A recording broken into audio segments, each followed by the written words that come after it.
สลักศรัทธาบุญบารมีผ่านเหล่าภัยรีขอพรวัดนี้อย่าได้มีภัยเพื่อกอบกู้ชาติสร้างบ้านแปลงเมืองสร้างไทยเสร็จศึกยิ่งใหญ่กรมพระบวรย้อนบูรณา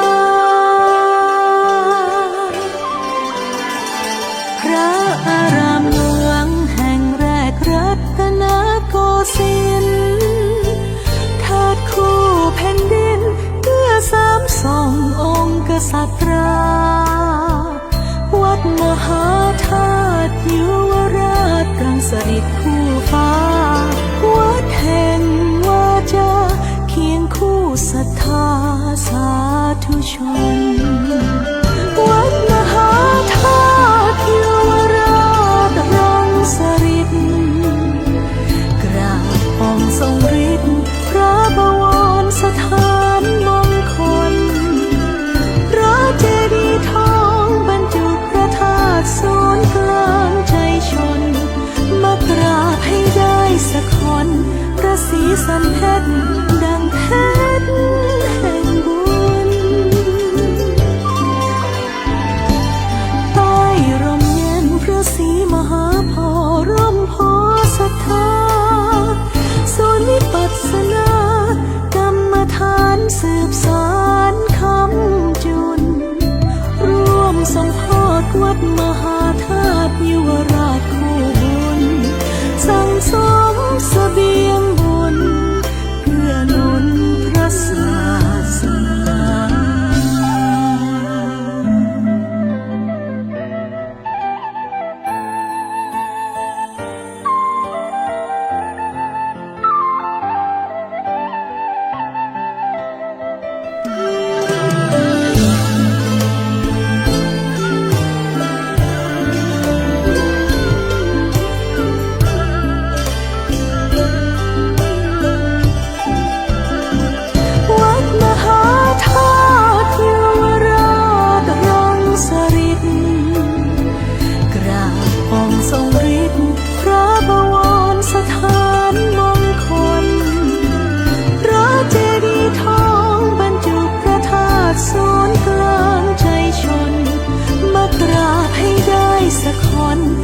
สีสันเพชรดังเพชรแห่งบุญใต้ร่มเย็นพระศรีมหาโพธิ์ร่มโพธิ์ศรัทธาศูนย์วิปัสสนากรรมฐานสืบสานคำจุนร่วมสมโภชวัดมหาธาตุยุวราชคู่บุญสั่งสมเสบียงเพื่อหนุนพระศาสนาร่วมสมโภชวัดมหาธาตุยุวราชคู่บุญสั่งสมเสบียงบุญเพื่อหนุนพระศาสนา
กศรัทธาบุญบารมีผ่านเหล่าภัยรีขอพรวัดนี้อย่าได้มีภัยเพื่อกอบกู้ชาติสร้างบ้านแต่งเมืองสร้างไทยเสร็จศึกยิ่งใหญ่กรมพระบวรย้อนบูรณาพระอารามหลวงแห่งแรกรัตนโกสินทร์เทิดคู่แผ่นดินเพื่อสามส่งองค์กษัตริย์วัดมหาธาตุยุวราชรังสฤษฎ์คู่ฟ้าวัดแห่งวาจาเคียงคู่ศรัทธาสาธุชนวัดมหาธาตุยุวราชรังสฤษฎ์กราบองค์ทรงฤทธิ์พระบวรสถานมงคลพระเจดีย์ทองบรรจุพระธาตุศูนย์กลางใจชนมากราบให้ได้สักคนพระศรีสันเพชรดังเพชรแห่งบุญใต้ร่มเย็นพระศรีมหาโพธิ์ร่มโพธิ์ศรัทธาศูนย์วิปัสสนากรรมฐานสืบสานคำจุนร่วมทรงโพธิ์วัดมหาธาตุยุวราชคู่บุญสั่งสมเสบียงบุญเพื่อหนุนพระศาสนา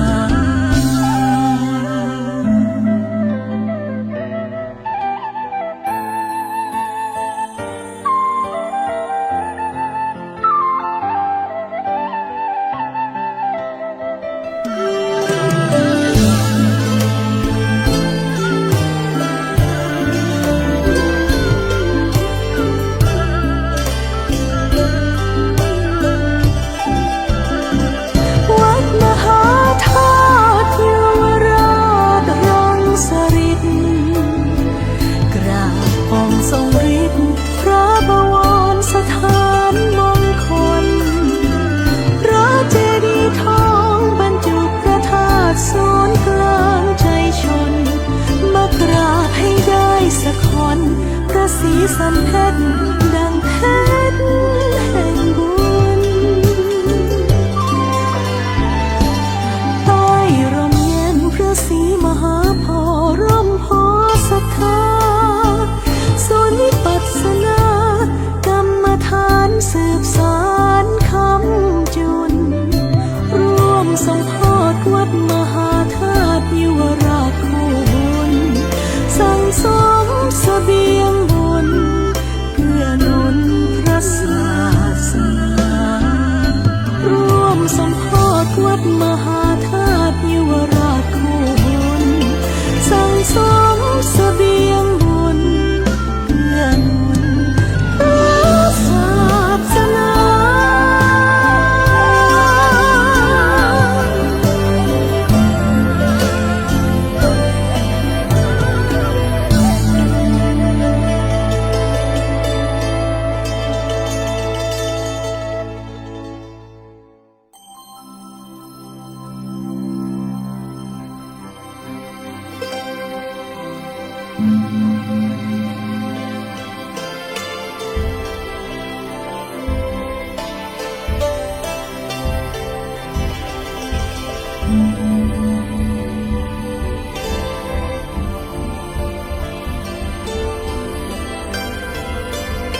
สลักศรัทธาบุญบารมีผ่านเหล่าไพรีขอพรวัดนี้อย่าได้มีภัยเพื่อกอบกู้ชาติสร้างบ้านแต่งเมืองสร้างไทยเสร็จศึกยิ่งใหญ่กรมพระบวรย้อนบูรณาพระอารามหลวงแห่งแรกรัตนโกสินทร์เทิดคู่แผ่นดินเพื่อสามส่งองค์กษัตรา วัดมหาธาตุยุวราชรังสฤษฎ์คู่ฟ้าวัดแห่งวาจาเคียงคู่ศรัทธาสาธุชนวัดมหาธาตุยุวราชรังสฤษฎ์กราบองค์ทรงฤทธิ์พระบวรสถานมงคลพระเจดีย์ทองบรรจุพระธาตุศูนย์กลางใจชนมากราบให้ได้สักคนพระศรีสันเพชรดังเพชรแห่งบุญใต้ร่มเย็นพระศรีมหาโพธิ์ร่มโพธิ์ศรัทธาศูนย์วิปัสสนากรรมฐานสืบสานคำจุนร่วม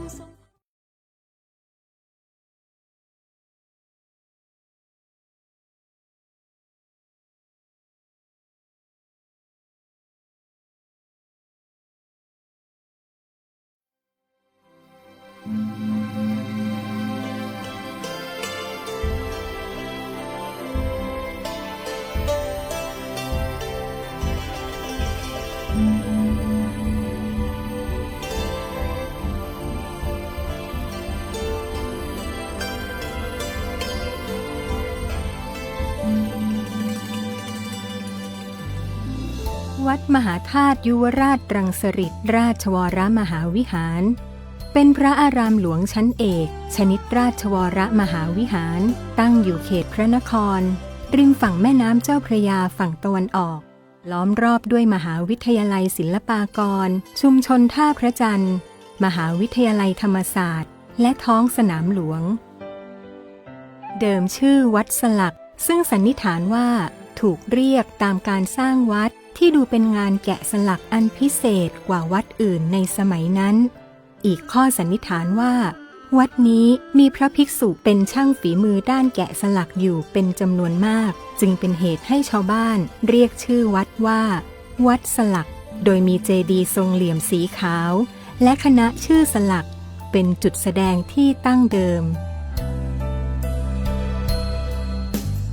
ตามหลักฐานในศิลาจารึกที่ถูกค้นพบในสระทิพย์นิพพาในปีพุทธศักราช 2499 ได้กล่าวถึงการปิดทองพระพุทธรูปประธานในอุโบสถวัดสลักระบุปีพุทธศักราช 2228 จึงได้ถือเอาหลักฐานนี้เป็นปีที่ตั้งวัดสลักขึ้นต่อมาเมื่อพุทธศักราช 2326 สมเด็จพระบวรราชเจ้ามหาสุรสิงหนาถกรมพระราชวังบวรสถานมงคลโปรดให้บูรณะปฏิสังขรณ์วัดสลักขึ้นใหม่และทรงเปลี่ยนชื่อวัดจากวัดสลักเป็นวัดนิพพานารามครั้นเมื่อพุทธศักราช 2331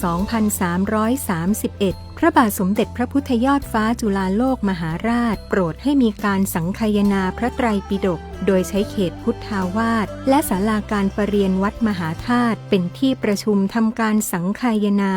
เมื่อการสังคายนาแล้วเสร็จได้พระราชทานนามวัดว่าวัดพระศรีสันเพชรและในพุทธศักราช 2346 ได้พระราชทานนามใหม่ว่าวัดพระศรีรัตนมหาธาตุตามชื่อวัดในกรุงศรีอยุธยาที่เป็นที่ประดิษฐานพระบรมสารีริกธาตุและเป็นที่ประทับของสมเด็จพระสังฆราชคนทั่วไปในสมัยนั้นนิยมเรียกกันว่าวัดมหาธาตุ จนกระทั่งพุทธศักราช 2439 ในสมัยรัชกาลที่ 5 ทรงพระกรุณาโปรดเกล้าโปรดกระหม่อมให้นำเงินพระราชมรดกของสมเด็จพระบรมโอรสาธิราชเจ้าฟ้ามหาวชิรุณหิตมาบูรณะวัดมหาธาตุครั้งใหญ่และพระราชทานสร้อยนามต่อท้ายวัดมหาธาตุว่ายุวราชรังสฤษฎ์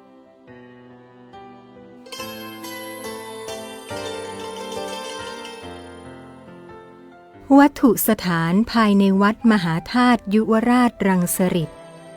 พระมณฑปเป็นหนึ่งใน3อาคารหลักในเขตพุทธาวาสภายในระเบียงคตตั้งอยู่ทางด้านทิศตะวันออกลักษณะพระมณฑปเป็นสถาปัตยกรรมทรงไทยประเพณีเครื่องบนทำอย่างศิลปะสกุลช่างวังหน้าบันเป็นไม้แกะสลักปิดทองประดับกระจกรูปพระลักษณ์ทรงหนุมานยืนแท่นล้อมรอบด้วยลายกระหนกใบเทศและเทพชุมนุมซุ้มประตูหน้าต่างเป็นปูนปั้นทรงมณฑปปลายใบเทศภายในพระมณฑปเป็นที่ประดิษฐานพระมณฑปทองยอดปราสาทซึ่งมีพระเจดีย์ทองสีรัตนมหาธาตุภายในบรรจุพระบรมสารีริกธาตุและพระอัฐิสมเด็จพระปฐมบรมมหาชนก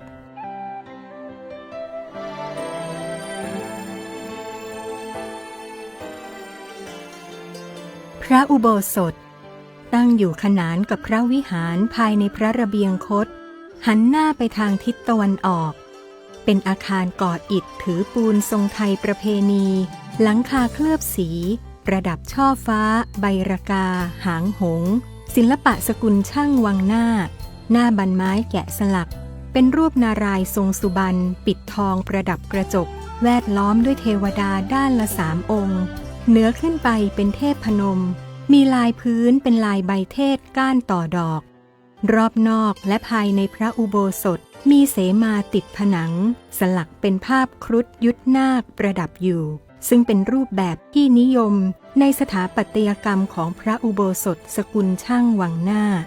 ภายในพระอุโบสถประดิษฐานพระพุทธรูปประธานปางมารวิชัยพระนามว่าพระศรีสันเพชรนอกจากนี้ยังมีเครื่องราชูปโภคที่สมเด็จพระบวรราชเจ้ามหาสุรสิงหนาถทรงพระราชอุทิศถวายแก่พระอารามอีกด้วยพระวิหารตั้งอยู่ขนานทางด้านทิศเหนือของพระอุโบสถภายในระเบียงคตหันหน้าไปทางทิศตะวันออกเป็นอาคารก่ออิฐถือปูนทรงไทยประเพณีหน้าบันพระวิหารเป็นรูปตราพระลัญจกรสมเด็จพระบรมโอรสาธิราชเจ้าฟ้ามหาวชิรุณหิตสยามมกุฎราชกุมารพร้อมกับภาพเทพชุมนุมโดยรอบพื้นลายทั่วไปเป็นลายดอกลอยใบเทศภายในพระวิหารประดิษฐานพระพุทธรูปขนาดใหญ่5 องค์ซึ่งมีพระพุทธรูปองค์สำคัญคือหลวงพ่อหินเป็นพระพุทธรูปศิลาปางมารวิชัยพระประธานเดิมในอุโบสถวัดสลักสมัยอยุธยาซึ่งได้ถูกกล่าวถึงในศิลาจารึกอันเป็นที่มาของการระบุปีที่สร้างวัดสลักขึ้นนอกจากนี้ภายในวิหารยังมีของสำคัญอื่นๆเช่นพระแสงดาบราวเทียนศาสตราวุธประจำพระองค์สมเด็จพระบวรราชเจ้ามหาสุรสิงหนาถที่ทรงตั้งสัตยาธิษฐานถวายพระแสงดาบเป็นราวเทียนเพื่อเป็นพุทธบูชาหน้าพระประธานของอุโบสถตามพระราชประสงค์ที่ต้องการยุติการทำศึกสงครามที่ทรงกระทำมาตลอดพระชนชีพคัมภีร์ใบลานอันทรงคุณค่า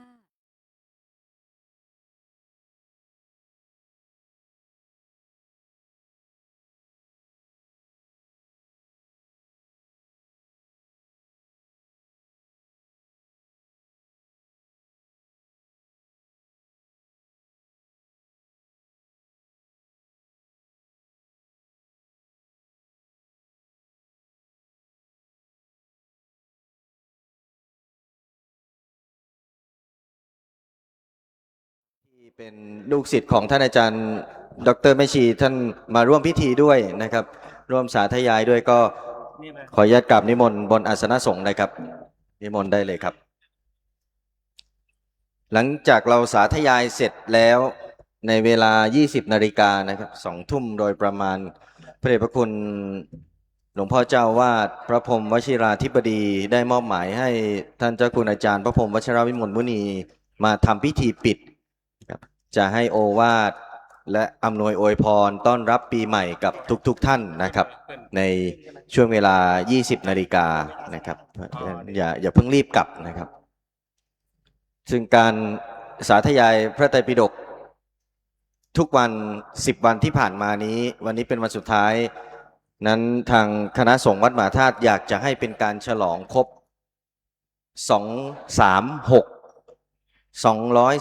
236 ปีแห่งการทำสังฆยนาครั้งแรกในกรุงรัตนโกสินทร์นะครับในสมัยรัชกาลที่1โดยใช้วัดมหาธาตุยุวราชรังสิตแห่งนี้นะครับเป็นที่สาธยายพระไตรปิฎกโดยพระองค์ท่านมีพระราชดำริเมื่อครั้งตั้งกรุงรัตนโกสินทร์เสร็จเรียบร้อยสมบูรณ์เรียบร้อยแล้วในปี 2325 7 ปีต่อมาพระองค์ก็คิดว่าคำสอนของพระพุทธศาสนาคำสอนของพระเถราจารย์ต่างๆได้หายสาบสูญไปบ้างไม่ครบบ้างนะครับเพราะเนื่องจากว่าบ้านเมืองเกิดศึกสงคราม7 ปีนับจาก 2325 พระองค์จึงร่วมกับน้องชายของพระองค์ก็คือกรมพระราชวังบวรมหาโสสิงหนาถผู้สถาปนาวัดมหาธาตุแห่งนี้ในการทำสังฆยนาขึ้นมาครับปีนี้ก็จึงครบรอบ236 ปีในการทำสังฆยนาเชิญนะครับถ้าพร้อมกันแล้วก็เราก็จะได้เข้าสู่การสาธยายพระไตรปิฎกรับบุญรับกุศลก่อนที่จะเดินทางกลับบ้านตอนรับปีใหม่นำเลิกนำมงคลนำชัยมาให้พวกเราทุกท่านด้วยการสาธยายพระไตรปิฎก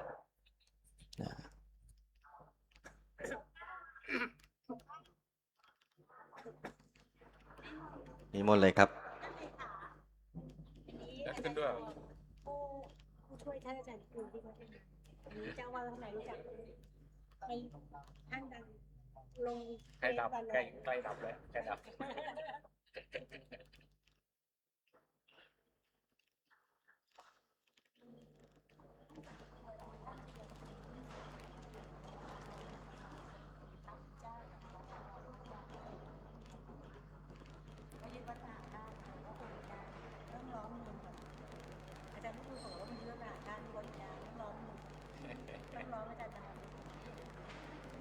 มาดูพลัง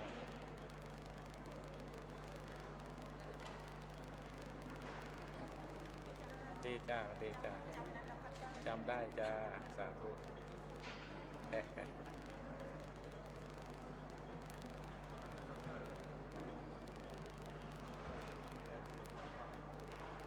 พัดคาก้า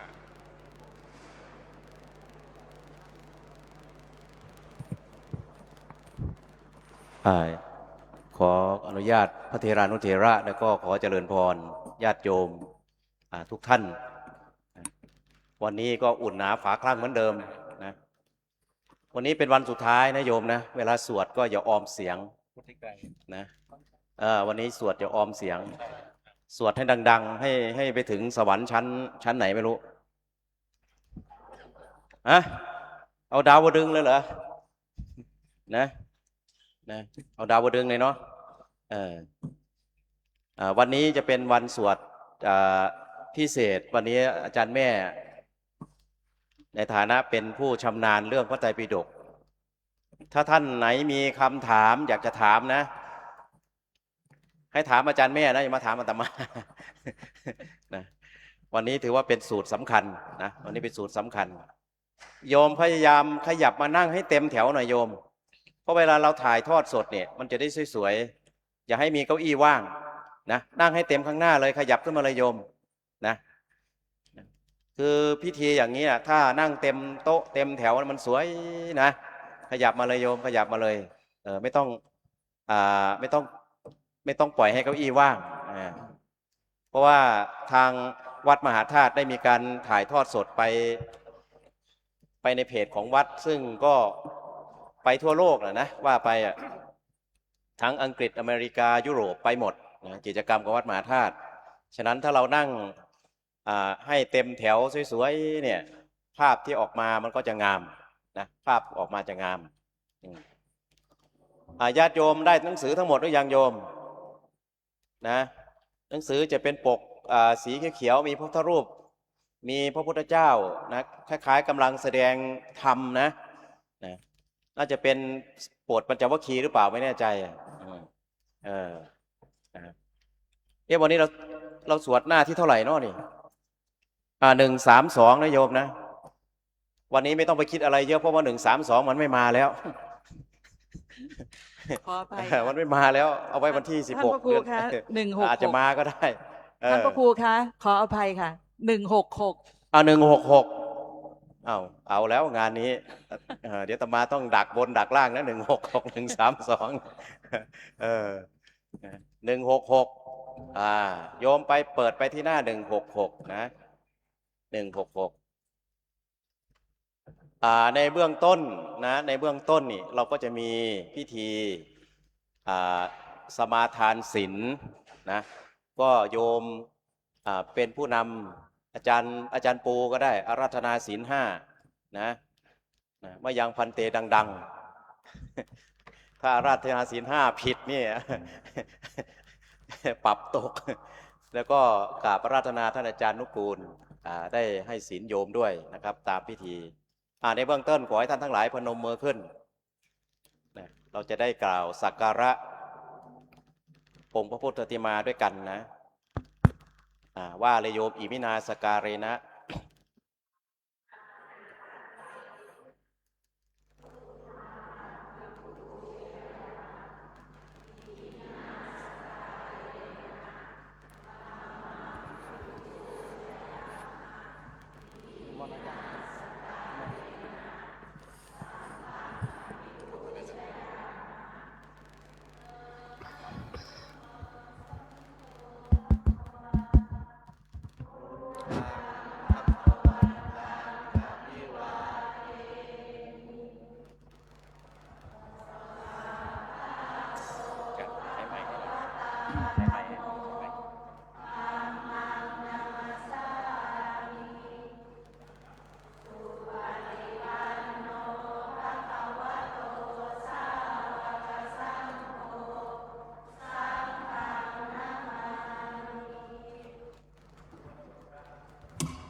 กล่าวพร้อมๆกันเลยนะคะ พร้อมกัน มะยังพันเตวิสุงราคณาทายาติสรเนนะสหาปัญจศีรานิยาจามาทุติยังปิมะยังพันเตวิสุงราคณาทายาติสรเนนะสหาปัญจศีลานิยาจามาตาติยังปิมะยังพันเตวิสุงรักขณาทายาติสารเนนะสหาปัญจศีลานิยาจามานะโมตัสสะภะคะวะโตอะระหะโตสัมมาสัมพุทธัสสะนะโมตัสสะภะคะวะโตอะระหะโตสัมมาสัมพุทธัสสะนะโมตัสสะภะคะวะโตอะระหะโตสัมมาสัมพุทธัสสะนะโมตัสสะภะคะวะโตอะระหะโตสัมมาสัมพุทธัสสะนะโมตัสสะภะคะวะโตอะระหะโตสัมมาสัมพุทธัสสะนะโมตัสสะภะคะวะโตอะระหะโตสัมมาสัมพุทธัสสะ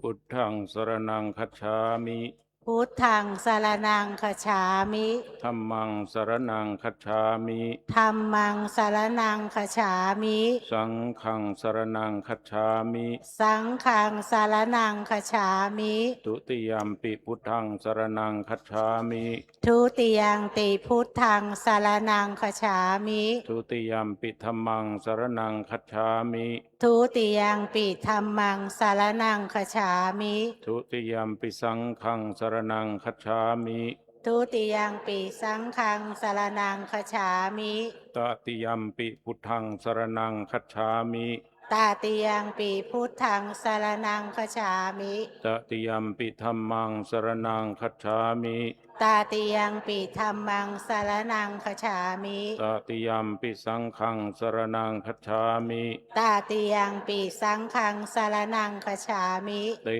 สรณะขะมนังนิธิตัง อามาพันเต ปานาติปาตาเวระมณีสิกขาปะทังสมาธิยามิ ปานาติปาตา เวระสิกขาปะทังสมาธิยามิ อทินนาทานาเวระมณีสิกขาปะทังสมาธิยามิ อาทินาทานา เวรมณีสิกขาปะทังสมาธิยามิ กาเมสุมิจฉาจราเวระมณีสิกขาปะทังสมาธิยามิ กาเมสุมิชฌาจารา เวรมณีสิกขาปะทังสมาธิยามิ มุสาวาทาเวระมณีสิกขาปะทังสมาธิยามิ มุสาวาทา เว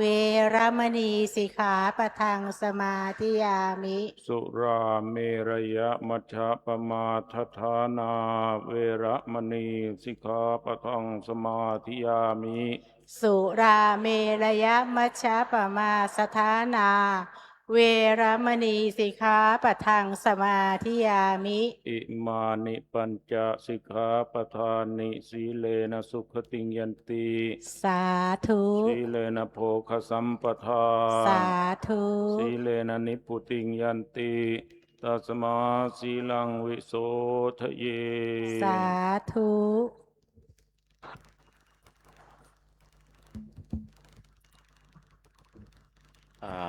ต่อไปเราก็จะได้เข้าสู่บรรยากาศของการสาธยายพระไตรปิฎกซึ่งวันนี้ก็ถือว่าเป็นวันสุดท้ายนะที่พวกเราได้เริ่มมาตั้งแต่วันที่ 24นะก็น่าจะเป็นวันแรกนะที่ดำริเรื่องการสาธยายพระไตรปิฎก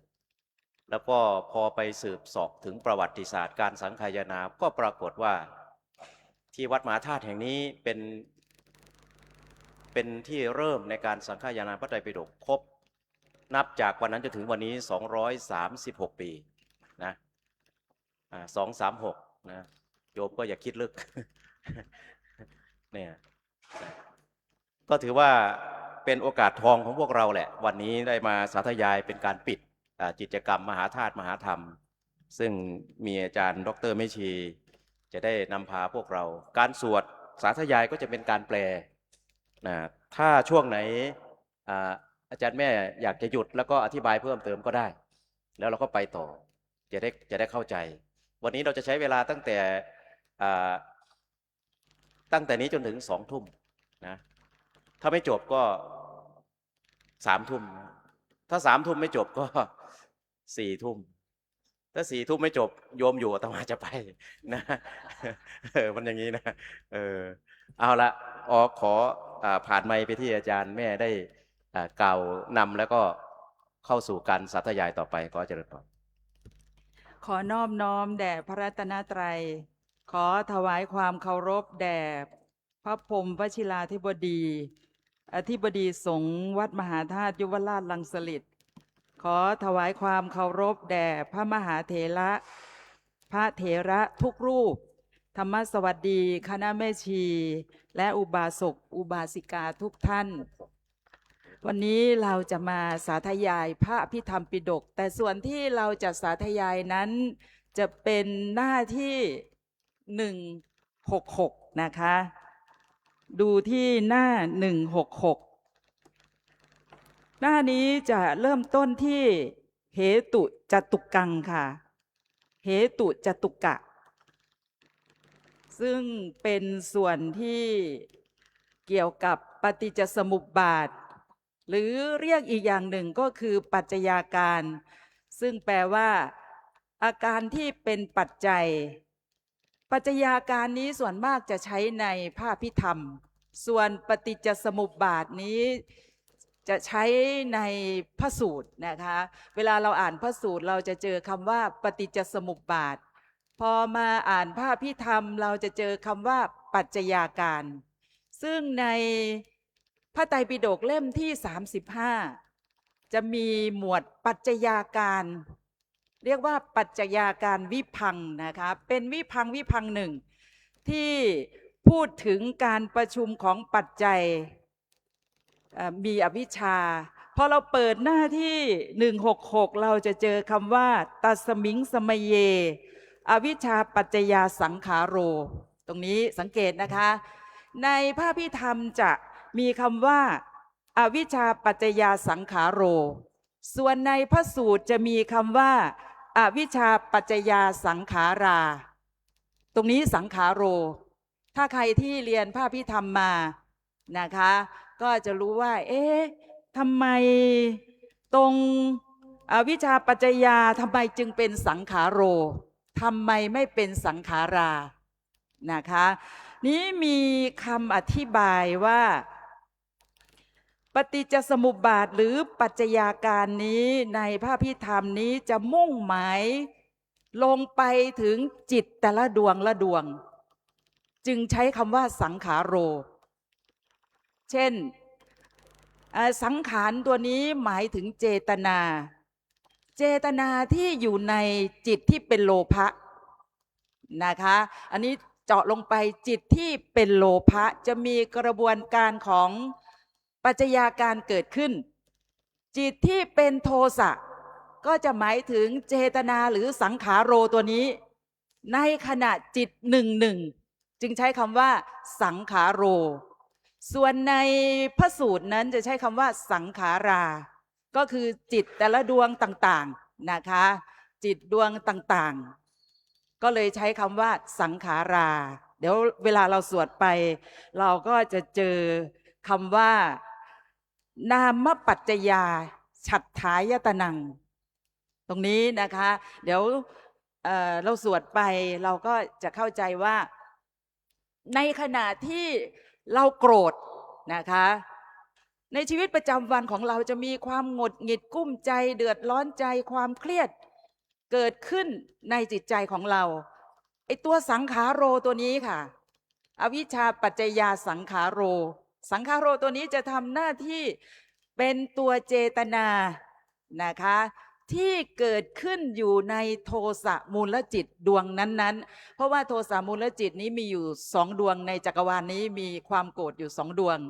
ไม่ว่าจะเป็นดวงที่1หรือว่าดวงที่2ก็จะมีตัวเจตนาตัวนี้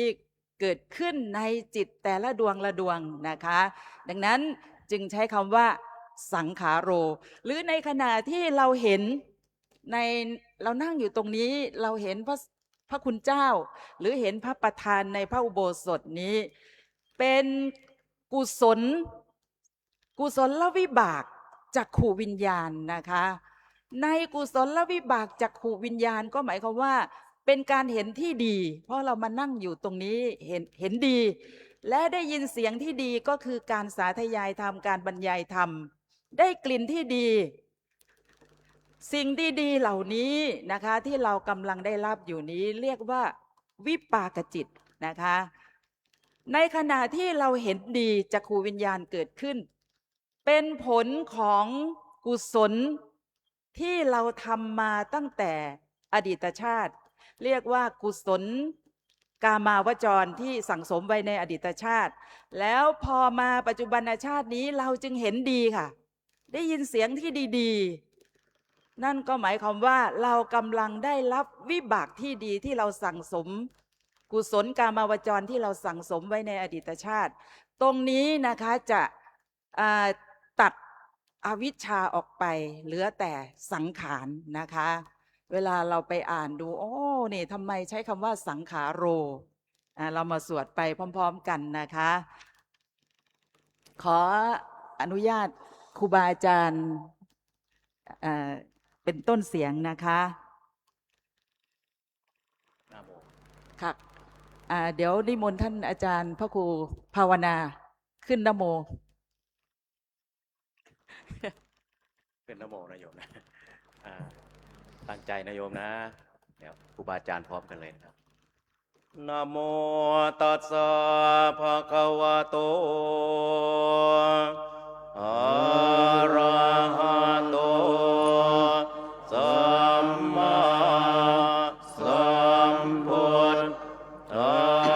สสะนะโมตัสสะภะคะวะโต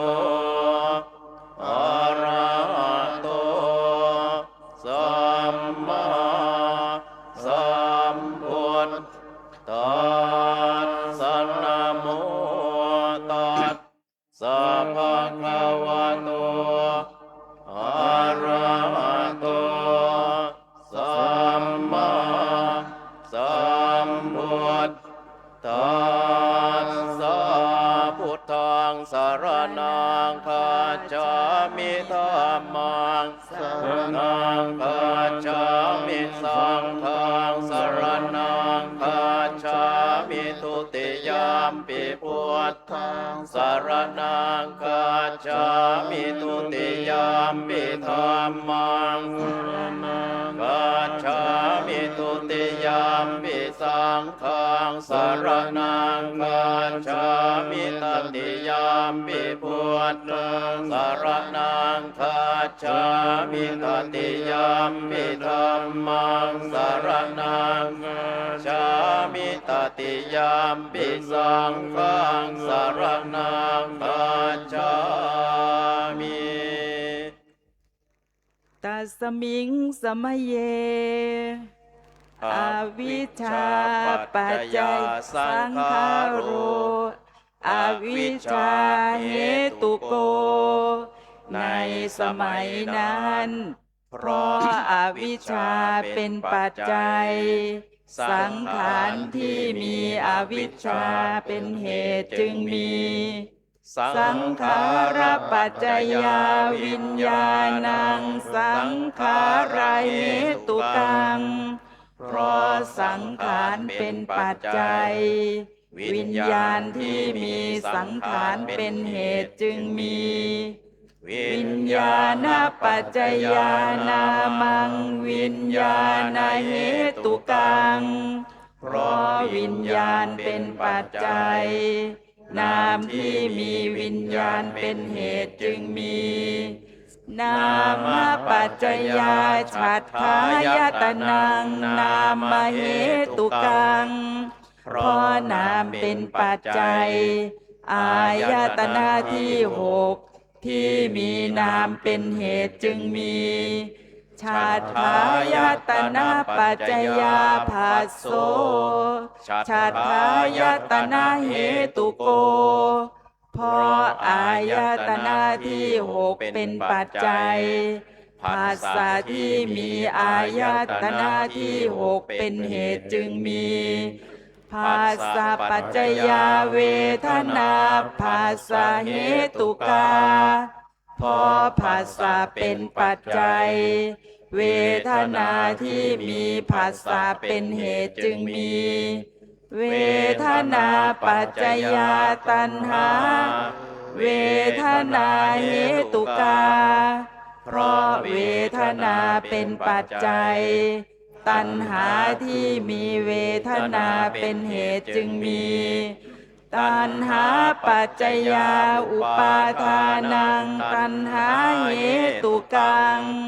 เพราะตัณหาเป็นปัจจัยอุปาทานที่มีตัณหาเป็นเหตุจึงมีอุปาทานปัจจยาภโวเพราะอุปาทานเป็นปัจจัยภพจึงมีภาวะปัจจยาชาติ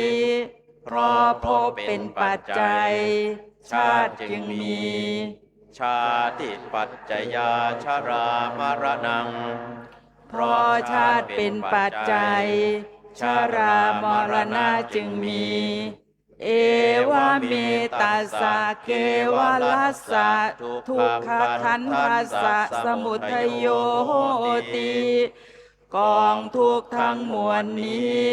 มีการเกิดขึ้นด้วยอาการอย่างนี้ ตัทธกตมาอวิชชา บรรดาปัจจัยาการเหล่านั้นอวิชชาเป็นไฉนยังอัญญานังอัทัสสนังอวิชชาลังคีโมโหอกุศลมูลังอายังวุจติอวิชชา ความไม่รู้ ความไม่เห็น ลิมคืออวิชชาอากุศลมูลคือโมหะนี้เรียกว่าอวิชชาตัทธกตโมอวิชชาปัจจยาสังขาโรอวิชชาเหตุโกเพราะอวิชชาเป็นปัจจัยสังขารที่มีอวิชชาเป็นเหตุจึงมีเป็นไฉนยาเจตนาสัญญาเจตนาสัญเจตยิตตังอายังวุจติอวิชชาปัจจยาสังขาโรอวิชชาเหตุโกความจงใจกิริยาที่จงใจภาวะที่จงใจนี้เรียกว่าเพราะอวิชชาเป็นปัจจัยสังขารที่มีอวิชชาเป็นเหตุจึงมีตัทธกตมังสังขารปัจจยาวิญญาณังสังขาระเหตุกังเพราะสังขารเป็นปัจจัยวิญญาณที่มีสังขารเป็นเหตุจึงมีเป็นไฉนยังจิตตังมโนมานะสังตัจฉามโนวิญญาณเหตุอิทังวุจติสังขาระปัจจยาวิญญาณังสังขาระเหตุกังจิตมโนมานัตมโนวิญญาณธาตุที่เหมาะสมกันนี้เรียกว่าพอสังขารเป็นปัจจัยวิญญาณที่มีสังขารเป็นเหตุจึงมีตัทธกตมังวิญญาณปัจจยานามังวิญญาณเหตุกังเพราะวิญญาณเป็นปัจจัยนามที่มีวิญญาณเป็นเหตุจึงมีเป็นไฉนเวทนาขันโธสัญญาขันโธสังขารขันโธอิทังวุจติวิญญาณปัจจยานามังวิญญาณเหตุกังเวทนาขันธ์สัญญาขันธ์และสังขารละขันธ์นี้เรียกว่าเพราะวิญญาณเป็นปัจจัยนามที่มีวิญญาณเป็นเหตุจึงมีตัทธกตมังนามปัจจยาฉัฏฐายตนังนามเหตุกังเพราะนามเป็นปัจจัยอายตนะที่หกที่มีนามเป็นเหตุจึงมีเป็นไฉนยังจิตตังมโนมานะสังตัจฉามโนวิญญาณเหตุอิทังวุจตินามปัจจยาฉัฏฐายตนังนามเหตุกังจิตมโนมานัตมโนวิญญาณธาตุที่เหมาะสมกันนี้เรียกว่าพอนามเป็นปัจจัยอายตนะที่หกที่มีนามเป็นเหตุจึงมีตัทธกตโมฉัฏฐายตนะปัจจยาภัสโสฉัฏฐายตนะเหตุโกเพราะอายตนะที่หกเป็นปัจจัยผัสสะที่มีอายตนะที่หกเป็นเหตุจึงมีเป็นไฉนโยภัสโสปุสนาสัมปุสนาสัมปุสิตตังอายังวุจติฉัฏฐายตนะปัจจยาภัสโสฉัฏฐายตนะเหตุโก ความกระทบ กิริยาที่กระทบ กิริยาที่ถูกต้อง ภาวะที่ถูกต้อง นี้เรียกว่า เพราะอายตนะที่หกเป็นปัจจัยผัสสะที่มีอายตนะที่หกเป็นเหตุจึงมีตถาคตมาผัสสะปัจจยา เวทนาผัสสะเหตุกาพอผัสสะเป็นปัจจัย เวทนาที่มีผัสสะเป็นเหตุจึงมีเป็นไฉนยังเจตสิกังสหตัง เจตสิกังสุขัง เจโตสัมผัสสะชา ตัง สุขังเวทยิตัง เจโตสัมผัสสะชา ตาสุขาเว เวทนาอายังวุจติ ผัสสะปัจ ปัจ จ จ ยาย าเวทนาผัสสะเหตุกา ความสำราญทางใจ ความสุขทางใจ ความเสวยอารมณ์ที่สำราญเป็นสุข อันเกิดแต่เจโตสัมผัส กิริยาเสวยอารมณ์ที่สำราญเป็นสุข อันเกิดแต่เจโตสัมผัส นี้เรียกว่าพอผัสสะเป็นปัจจัย เวทนาที่มีผัสสะเป็นเหตุจึงมีตถาคตมาเวทนาปัจจยา ตัณหาเวทนาเหตุกาเพราะเวทนาเป็นปัจจัย ตัณหาที่มีเวทนาเป็นเหตุจึงมีเป็นไฉนโยราโคสาราโค จิตตสาสาราโคอายังวุจติเวทนาปัจจยาตัณหา เว ทนาเหตุกา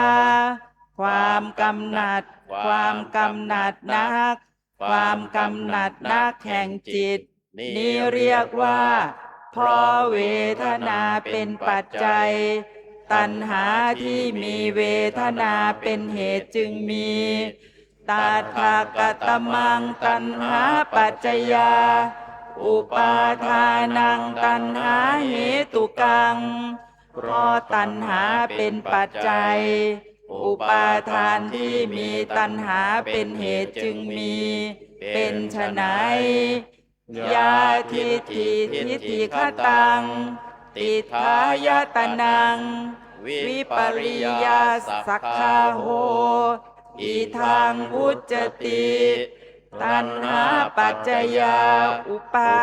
ทานัง ตัณหาเหตุกัง เตนะวุ วุ จ จ ติ ติ เอวเมตัสสะเอวลัสสะทุกขขันธัสสะสมุทัยโยโหติติทิฏฐิความเห็นผิด ชัดคือทิฏฐิกันดานคือทิฏฐิความเห็นที่เป็นข้าศึก ความเห็นโลเล สังโยชน์คือทิฏฐิความยึดมั่น ความถือมั่น ความถือรั้น ความถือผิด จากความเป็นจริง ทางชั่วทางผิด ภาวะที่ผิด ลัทธิ ที่เป็นบ่อเกิดแห่งความพินาศ ความยึดถือโดยวิปลาสนี้เรียกว่า เพราะตัณหาเป็นปัจจัย อุปาทานที่มีตัณหาเป็นเหตุจึงมี เพราะฉะนั้นจึงเรียกว่ากองทุกข์ทั้งมวลนี้ มีการเกิดขึ้นด้วยอาการอย่างนี้ตาสมิงสมัยเย อวิชชาปัจจยา สังขารโร อวิชชาเหตุโก ในสมัยนั้น เพราะอวิชชาเป็นปัจจัย สังขารที่มีอวิชชาเป็นเหตุจึงมี สังขารปัจจยาวิญญาณัง สังขารเหตุกัง เพราะสังขารเป็นปัจจัย วิญญาณที่มีสังขารเป็นเหตุจึงมี วิญญาณปัจจยานามัง วิญญาณเหตุกัง เพราะวิญญาณเป็นปัจจัย นามที่มีวิญญาณเป็นเหตุจึงมี นามปัจจยาภัสโส นามเหตุโก เพราะนามเป็นปัจจัยภาษาที่มีนามเป็นเหตุจึงมีภาษาปัจจยาเวทนาภาษาเหตุกา เพราะภาษาเป็นปัจจัย เวทนาที่มีภาษาเป็นเหตุจึงมี เวทนาปัจจยาตัณหา เวทนาเหตุกา เพราะเวทนาเป็นปัจจัย ตัณหาที่มีเวทนาเป็นเหตุจึงมี ตัณหาปัจจยาอุปาทานังตัณหาเหตุกัง เพราะตัณหาเป็นปัจจัย อุปาทานที่มีตัณหาเป็นเหตุจึงมี อุปาทานปัจจยาภโว เพราะอุปาทานเป็นปัจจัยภพจึงมีภาวะปัจจยาชาติ เพราะภพเป็นปัจจัยชาติจึงมี ชาติปัจจยาชรามรณัง เพราะชาติเป็นปัจจัยชรามรณะจึงมี เอวเมตัสสะเกวลัสสะทุกขขันธัสสะสมุทัยโยโหติกองทุกข์ทั้งมวลนี้มีการเกิดขึ้นด้วยอาการอย่างนี้ตถาคตมาอวิชชาบรรดาปัจจัยาการเหล่านั้นอวิชชาเป็นไฉนยังอัญญาณังอัทัสสนังอวิชชาลังคีโมโหอกุศลมูลังอายังวุจติอวิชชาความไม่รู้ความไม่เห็นลิมคืออวิชชาอากุศลมูลคือโมหะนี้เรียกว่าอวิชชาต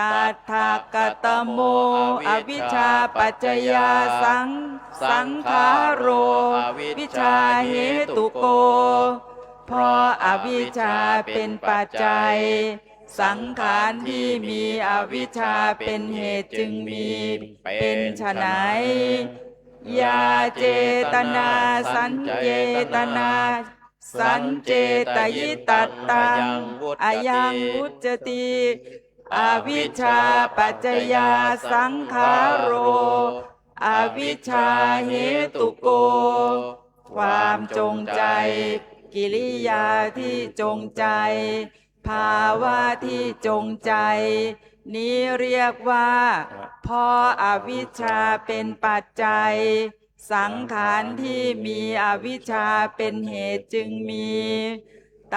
ถาคตมังสังขารปัจจยาวิญญาณังสังขารเหตุกัง เพราะสังขารเป็นปัจจัยวิญญาณที่มีสังขารเป็นเหตุจึงมีเป็นไฉนยังจิตตังมโนมานะสังตัจฉามโนวิญญาณธาตุอิทังวุจติสังขารปัจจยาวิญญาณังสังขารเหตุกังจิตมโนมานัตมโนวิญญาณธาตุที่เหมาะสมกันนี้เรียกว่าเพราะสังขารเป็นปัจจัยวิญญาณที่มีสังขารเป็นเหตุจึงมีตถาคตมังวิญญาณปัจจยานามังวิญญาณเหตุกังเวทนาขันโธสัญญาขันโธสังขารขันโธอาอิวุจติวิญญาณปัจจยานามัง วิญญาณเหตุกัง เพราะวิญญาณเป็นปัจจัย นามที่มีวิญญาณเป็นเหตุจึงมีเป็นไฉนเวทนาขันธ์สัญญาขันธ์และสังขารขันธ์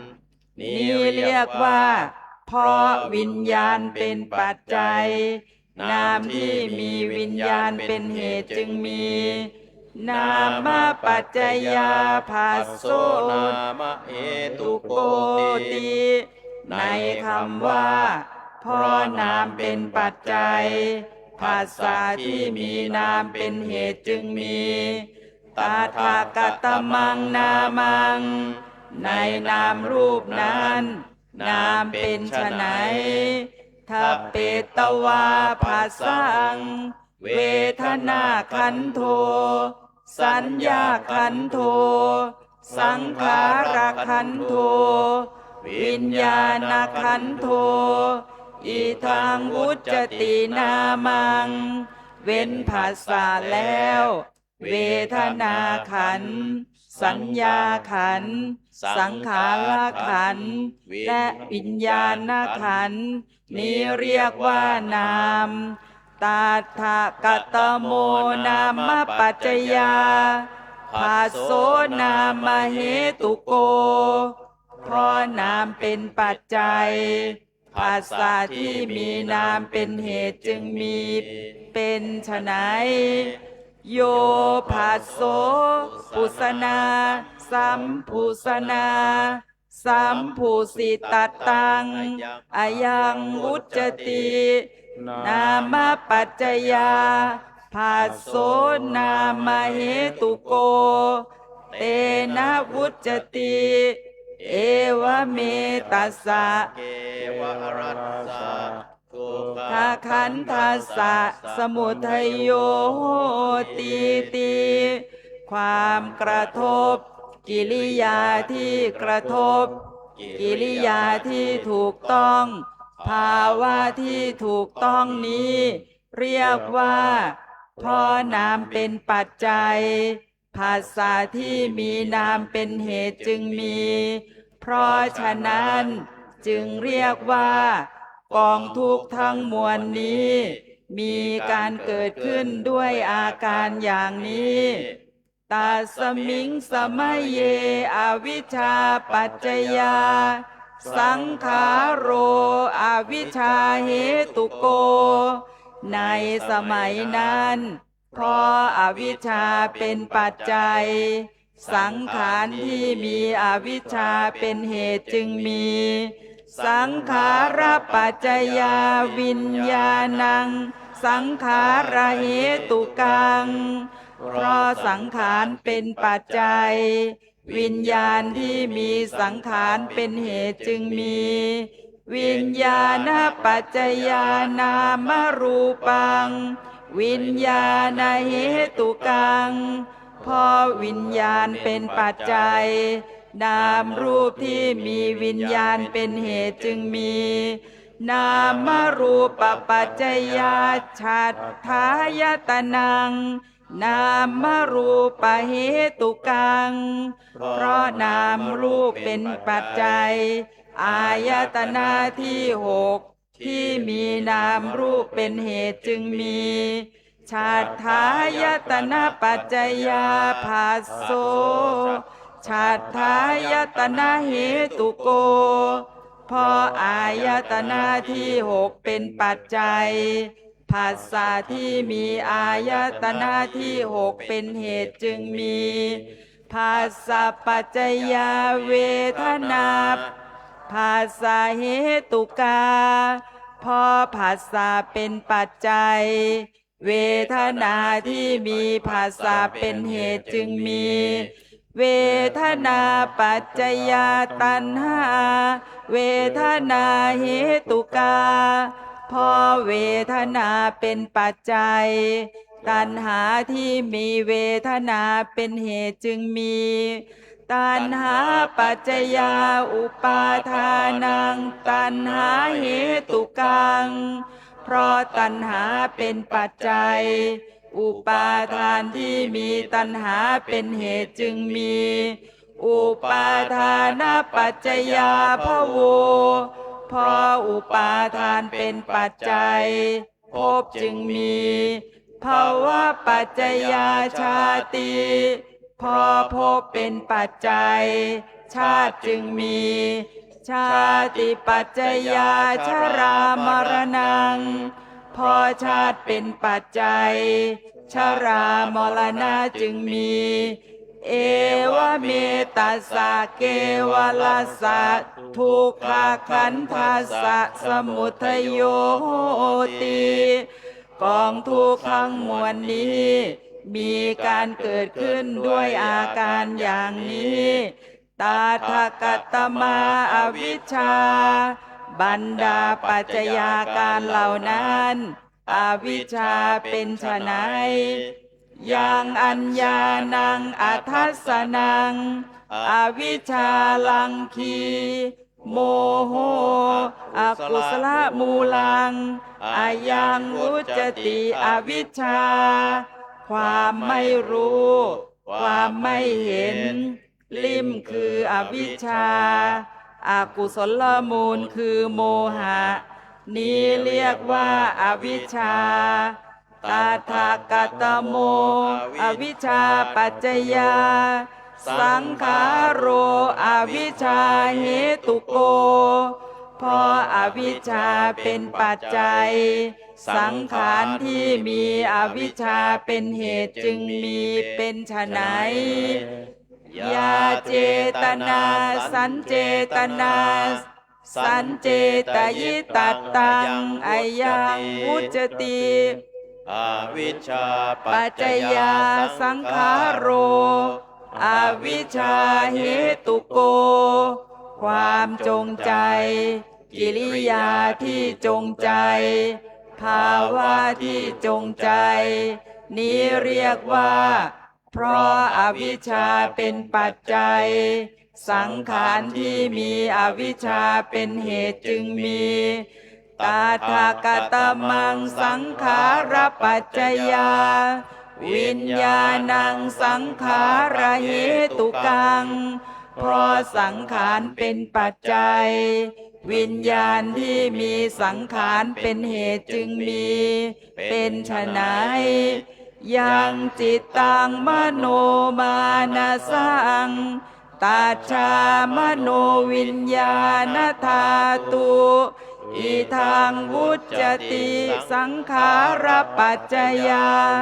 วิญญาณังสังขารเหตุกังจิตมโนมานัตมโนวิญญาณธาตุที่เหมาะสมกันนี้เรียกว่าเพราะสังขารเป็นปัจจัยวิญญาณที่มีสังขารเป็นเหตุจึงมี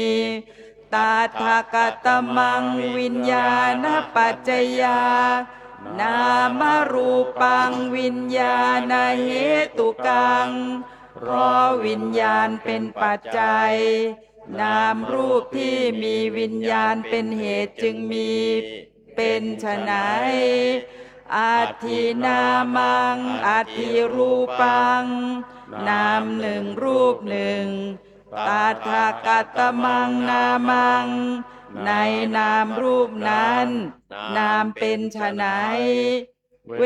ทนาขันโธสัญญาขันโธสังขารขันโธอิทังวุจตินามังเวทนาขันธ์สัญญาขันธ์และสังขารขันธ์นี้เรียกว่านามตถากัตมังรูปังรูปเป็นไฉนจักขายตนัสสะอุปัจจโยกายายตนัสสะอุปัจจโยยังวาปะนันยัมปีอัตถิรูปังจิตตชังจิตตเหตุกังจิตตสมุทฐานังอิทังวุจติรูปังความแรกเกิดแห่งจักขายตนะกายายตนะ หรือรูปแม้อื่นใดมีอยู่ ได้แก่รูปที่เกิดแต่จิต รูปที่มีจิตเป็นสมุทมีจิตเป็นสมุทฐาน นี้เรียกว่ารูป อิติอิทันจานามัง อิทันจารูปัง ประมวลย่อนามและรูป ดังที่กล่าวมานี้ เข้าด้วยกัน อีทางวุจติ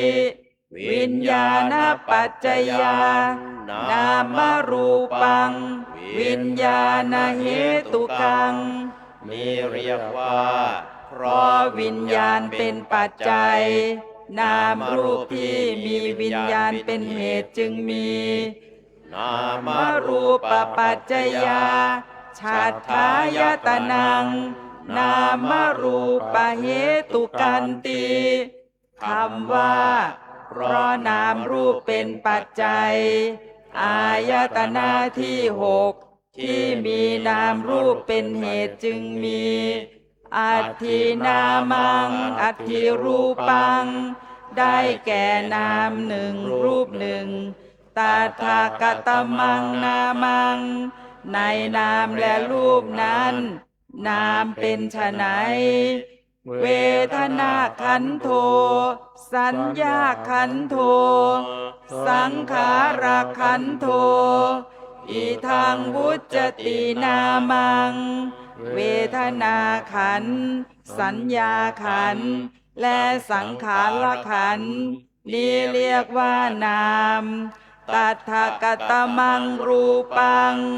รูปเป็นไฉนยังรูปังนิสายะมโนวิญญาณธาตุวัตติอีทางวุจติรูปัง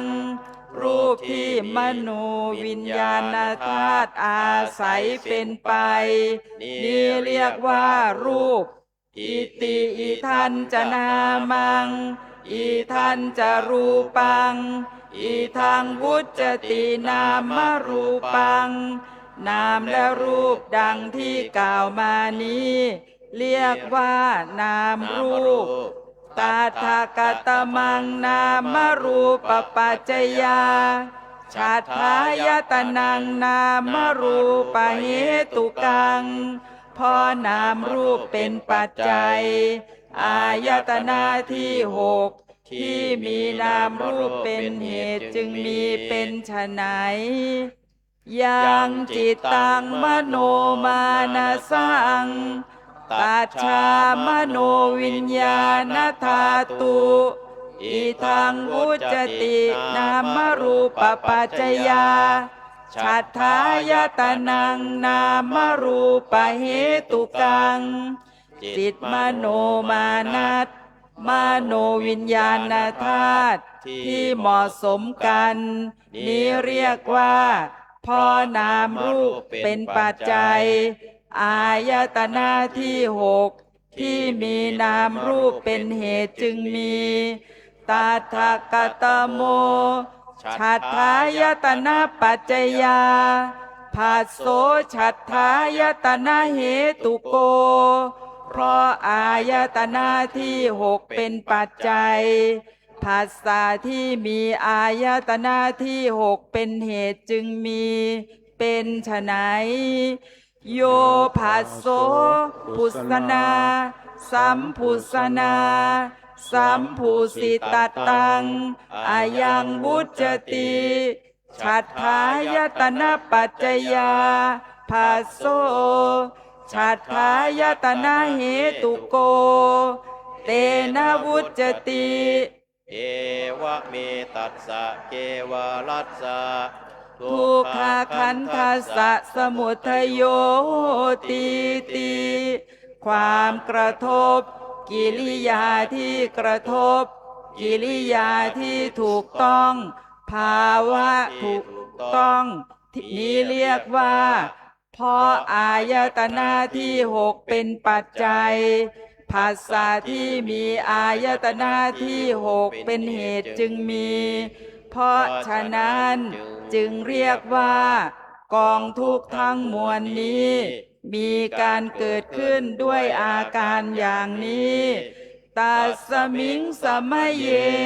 อวิชชาปัจจยาสังขาโรอวิชชาเหตุโกในสมัยนั้นเพราะอวิชชาเป็นปัจจัยสังขารที่มีอวิชชาเป็นเหตุจึงมีสังขารปัจจยาวิญญาณังสังขารเหตุกังพอสังขารเป็นปัจจัยวิญญาณที่มีสังขารเป็นเหตุจึงมีวิญญาณปัจจยานามรูปังวิญญาณเหตุกังพอวิญญาณเป็นปัจจัยนามรูปที่มีวิญญาณเป็นเหตุจึงมีนามรูปปัจจยาสลายตนังนามรูปเหตุกังพอนามรูปเป็นปัจจัยสลายตนะที่มีนามรูปเป็นเหตุจึงมีชาทายตนะปัจจยาภัสโสภาษายตนะเหตุโกพอสลายตนะเป็นปัจจัยภาษาที่มีสลายตนะเป็นเหตุจึงมีภาษาปัจจยาเวทนาภาษาเหตุกาพอภาษาเป็นปัจจัยเวทนาที่มีภาษาเป็นเหตุจึงมี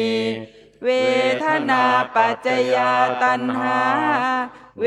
ทนาเหตุกาเพราะเวทนาเป็นปัจจัยตัณหาที่มีเวทนาเป็นเหตุจึงมีตัณหาปัจจยาอุปาทานังตัณหาเหตุกังพอตัณหาเป็นปัจจัยอุปาทานที่มีตัณหาเป็นเหตุจึงมีอุปาทานปัจจยาภโวพออุปาทานเป็นปัจจัยภพจึงมีภาวะปัจจยาชาติพอภพเป็นปัจจัยชาติจึงมีชาติปัจจยาชรามรณังพอชาติเป็นปัจจัยชรามรณะจึงมีเอวเมตัสสะเกวลัสสะทุกขขันธัสสะสมุทโยโหติกองทุกข์ทั้งมวลนี้มีการเกิดขึ้นด้วยอาการอย่างนี้ตาทกตมาอวิชชาบรรดาปัจจัยาการเหล่านั้นอวิชชาเป็นไฉนยังอัญญานังอัทัสสนังอวิชชาลังทีโมโหอกุศลมูลังอายังวุจติอวิชชาความไม่รู้ความไม่เห็นลิมคืออวิชชาอกุศลมูลคือโมหะนี้เรียกว่าอวิชชาตถาคตโมอวิชชาปัจจยาสังขาโรอวิชชาเหตุโกเพราะอวิชชาเป็นปัจจัยสังขารที่มีอวิชชาเป็นเหตุจึงมีเป็นไฉนยาเจตนาสัญเจตนาสัญเจตยิตัตตังอายังวุจติอวิชชาปัจจยาสังขาโรอวิชชาเหตุโกความจงใจกิริยาที่จงใจภาวะที่จงใจนี้เรียกว่าเพราะอวิชชาเป็นปัจจัยสังขารที่มีอวิชชาเป็นเหตุจึงมีตถาคตมังสังขารปัจจยาวิญญาณังสังขารเหตุกังพอสังขารเป็นปัจจัยวิญญาณที่มีสังขารเป็นเหตุจึงมีเป็นไฉนยังจิตตังมโนมานะสัง ตัจฉามโนวิญญาณธาตุอิทังวุจติ สังขารปัจจยา วิญญาณังสังขารเหตุกัง จิตมโนมานัตมโนวิญญาณธาตุที่เหมาะสมกัน นี้เรียกว่าพอสังขารเป็นปัจจัย วิญญาณที่มีสังขารเป็นเหตุจึงมีตถาคตมังวิญญาณปัจจยานามรูปังวิญญาณเหตุกัง เพราะวิญญาณเป็นปัจจัย นามรูปที่มีวิญญาณเป็นเหตุจึงมี เป็นไฉนอัตถินามังอัตถิรูปัง นามหนึ่งรูปหนึ่งตถาคตมังนามัง ในนามและรูปนั้น นามเป็นไฉนเวทนาขันโธ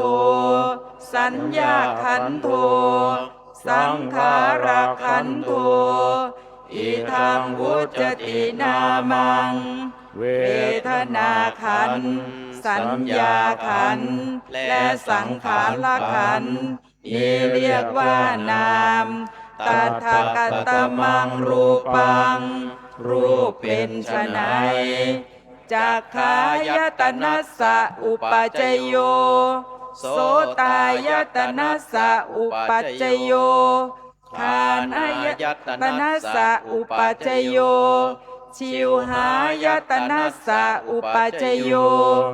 กายายตนะสะอุปาจโย ยังวาปนัญญัมปีอัตถิรูปังจิตตชัง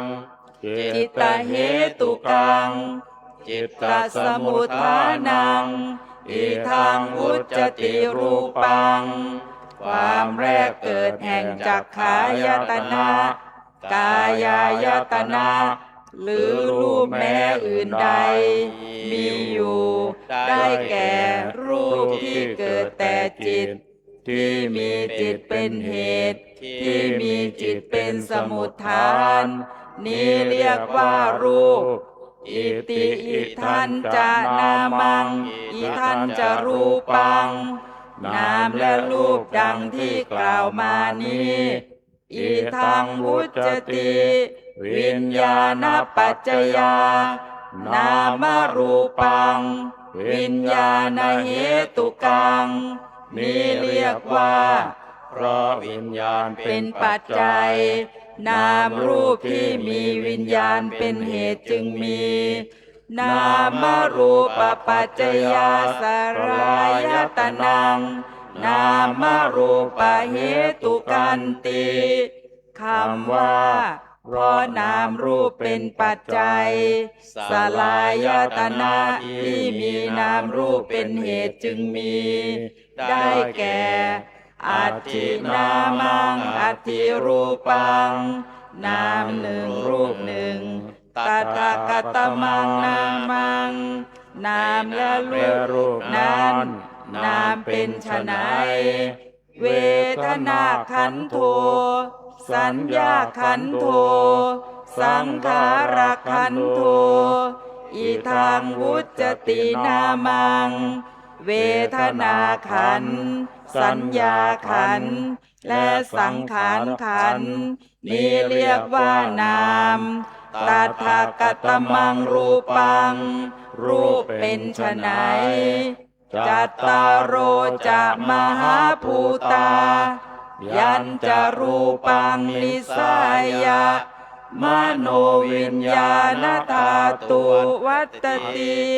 อิทังวุจติรูปัง มหาภูตรูปสี่และรูปที่มโนวิญญาณธาตุอาศัยเป็นไป นี้เรียกว่ารูป อิติอิทันจะ นามัง อิทันจะรูปัง อิทังวุจตินามรูปัง นามและรูปดังที่กล่าวมานี้ นี้เรียกว่านามรูป ตถาคตมังนามรูปปัจจยาสารายตนังนามรูปเหตุกังเพราะนามรูปเป็นปัจจัยสลายตนะที่มีนามรูปเป็นเหตุจึงมี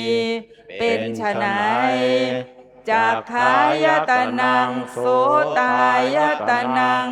คานายตนังชิวหายตนังกายายตนังมานายตนังอิทังอุจจตินามรูปปัจจยาสลายตนังนามรูปเหตุกังจักขายตนะมานายตนะนี้เรียกว่าเพราะนามรูปเป็นปัจจัยสลายตนะที่มีนามรูปเป็นเหตุจึงมีตถาคตโมฉัตถายตนะปัจจยาภาโสฉัตถายตนะเหตุโกเพราะสลายตนะเป็นปัจจัยภาษาที่มีสลายตนะเป็นเหตุจึงมีเป็นไฉนโยภาโสพุสนา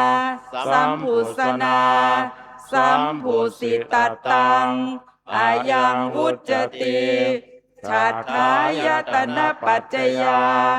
ภาโสฉัตถายตนะเหตุโกความกระทบกิริยาที่กระทบกิริยาที่ถูกต้องภาวะที่ถูกต้องนี้เรียกว่าเพราะสลายตนะเป็นปัจจัยภาษาที่มีสลายตนะเป็นเหตุจึงมีตถาคตมาคัสสะปัจจยาเวทนาภาษาเหตุกาเพราะผัสสะเป็นปัจจัยเวทนาที่มีภาษาเป็นเหตุจึงมีเป็นไฉนยังเจตสิกังสาตังเจตสิกังสุขังเจโตสัมผัสสะชังสาตังสุขังเวทยิตังเจโตสัมผัสสะชาสาตาสุขาเวทนาอายังวุจจติปัสสะปัจจยาเวทนาปัสสะเหตุกาความสำราญทางใจความสุขทางใจความเสวยอารมณ์ที่สำราญเป็นสุขอันเกิดแก่เจโตสัมผัสกิริยาเสวยอารมณ์ที่สำราญเป็นสุขอันเกิดแต่เจโตสัมผัสนี้เรียกว่าเพราะผัสสะเป็นปัจจัยเวทนาที่มีผัสสะเป็นเหตุจึงมีตถาคตมาเวทนาปัจจยาตัณหาเวทนาเหตุกาเพราะเวทนาเป็นปัจจัยตัณหาที่มีเวทนาเป็นเหตุจึงมีเป็นไฉนโยราโคสาราโคจิตตสะสาราโคอายังวุจจติเวทนาปัจจยาตัณหาเวทนาเหตุกาความกำหนัดนักความกำหนัดแห่งจิตนี้เรียกว่าเพราะเวทนาเป็นปัจจัยตัณหาที่มีเวทนาเป็นเหตุจึงมีตถาคตมังตัณหาปัจจยาอุปาทานังตัณหาเหตุกังเพราะตัณหาเป็นปัจจัยอุปาทานที่มีตัณหาเป็นเหตุจึงมีเป็นไฉนยาทิฏฐิฆตังทิฏฐายตนังวิปริยาสักขาโหอิทังวุจจติตัณหาปัจจยา อุปาทานัง ตัณหาเหตุกังเตนะวุจจติเอวเมตัสสะเอวราสะทุกข อาคันทัสสะสมุทโยโหติติทิฏฐิความเห็นผิดลัทธิที่เป็นบ่อเกิดแห่งความพินาศความยึดถือโดยวิปลาสนี้เรียกว่าเพราะตัณหาเป็นปัจจัย อุปาทานที่มีตัณหาเป็นเหตุจึงมี เพราะฉะนั้นจึงเรียกว่ากองทุกข์ทั้งมวลนี้ มีการเกิดขึ้นด้วยอาการอย่างนี้ เหตุจตุกัง เหตุจตุกะจบนะคะก็สวดมาทุกท่านก็ลุ้นกันนะคะว่าจะจบตอนไหนนะคะนี่ก็จะสรุปให้ฟังนะคะที่เราสวดมานี้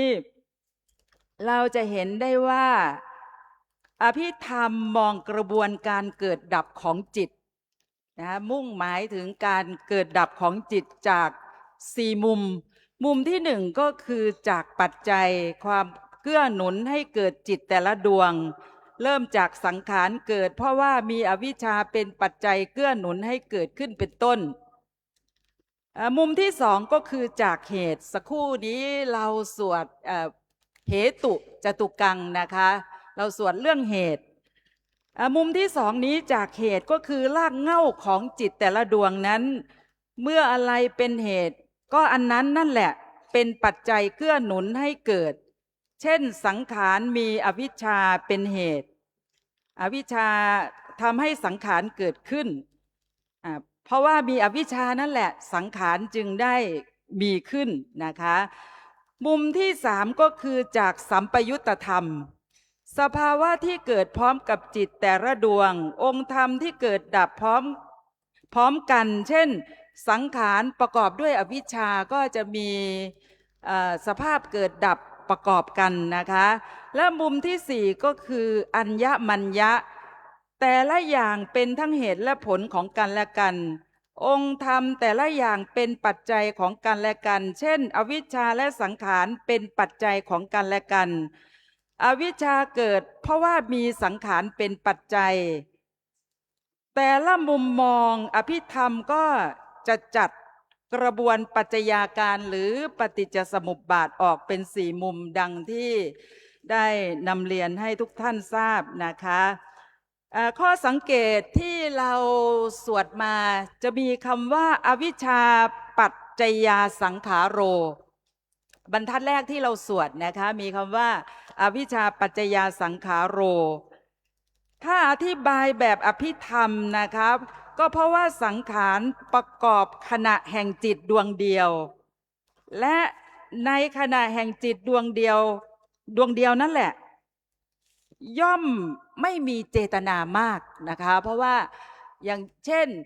เจตนาที่เป็นสังขารที่เกิดในอกุศลนี้ก็จะมีโลภะมูลจิต8ในโลภะความโลภของเรา8สภาวะนั้นก็จะมีเจตนาเข้าไปเกิดในโลภะมูลจิตดวงที่1ก็จะมีกระบวนการของอวิชชาแล้วก็มีสังขารตัวนี้จึงเป็นสังขาโรเพราะว่าองค์ธรรมได้แก่เจตนาเจตสิกที่อยู่ในโลภะมูลจิตดวงที่1นะคะจึงใช้คำว่าสังขาโรเจตนาก็คือสังขารตัวเดียวพอโลภะดวงที่2ก็จะมีเจตนาตัวสังขาโรตัวนี้เข้าไปเกิดอีกก็เป็นเจตนาที่เกิดขึ้นในความโลภดวงที่2ก็คือความโลภที่มีการชักชวนนะคะดังนั้นเจตนาที่เกิดในจิตแต่ละขณะจิตอันนี้มุ่งหมายถึงแต่ละขณะจิตดังนั้นสังขาโร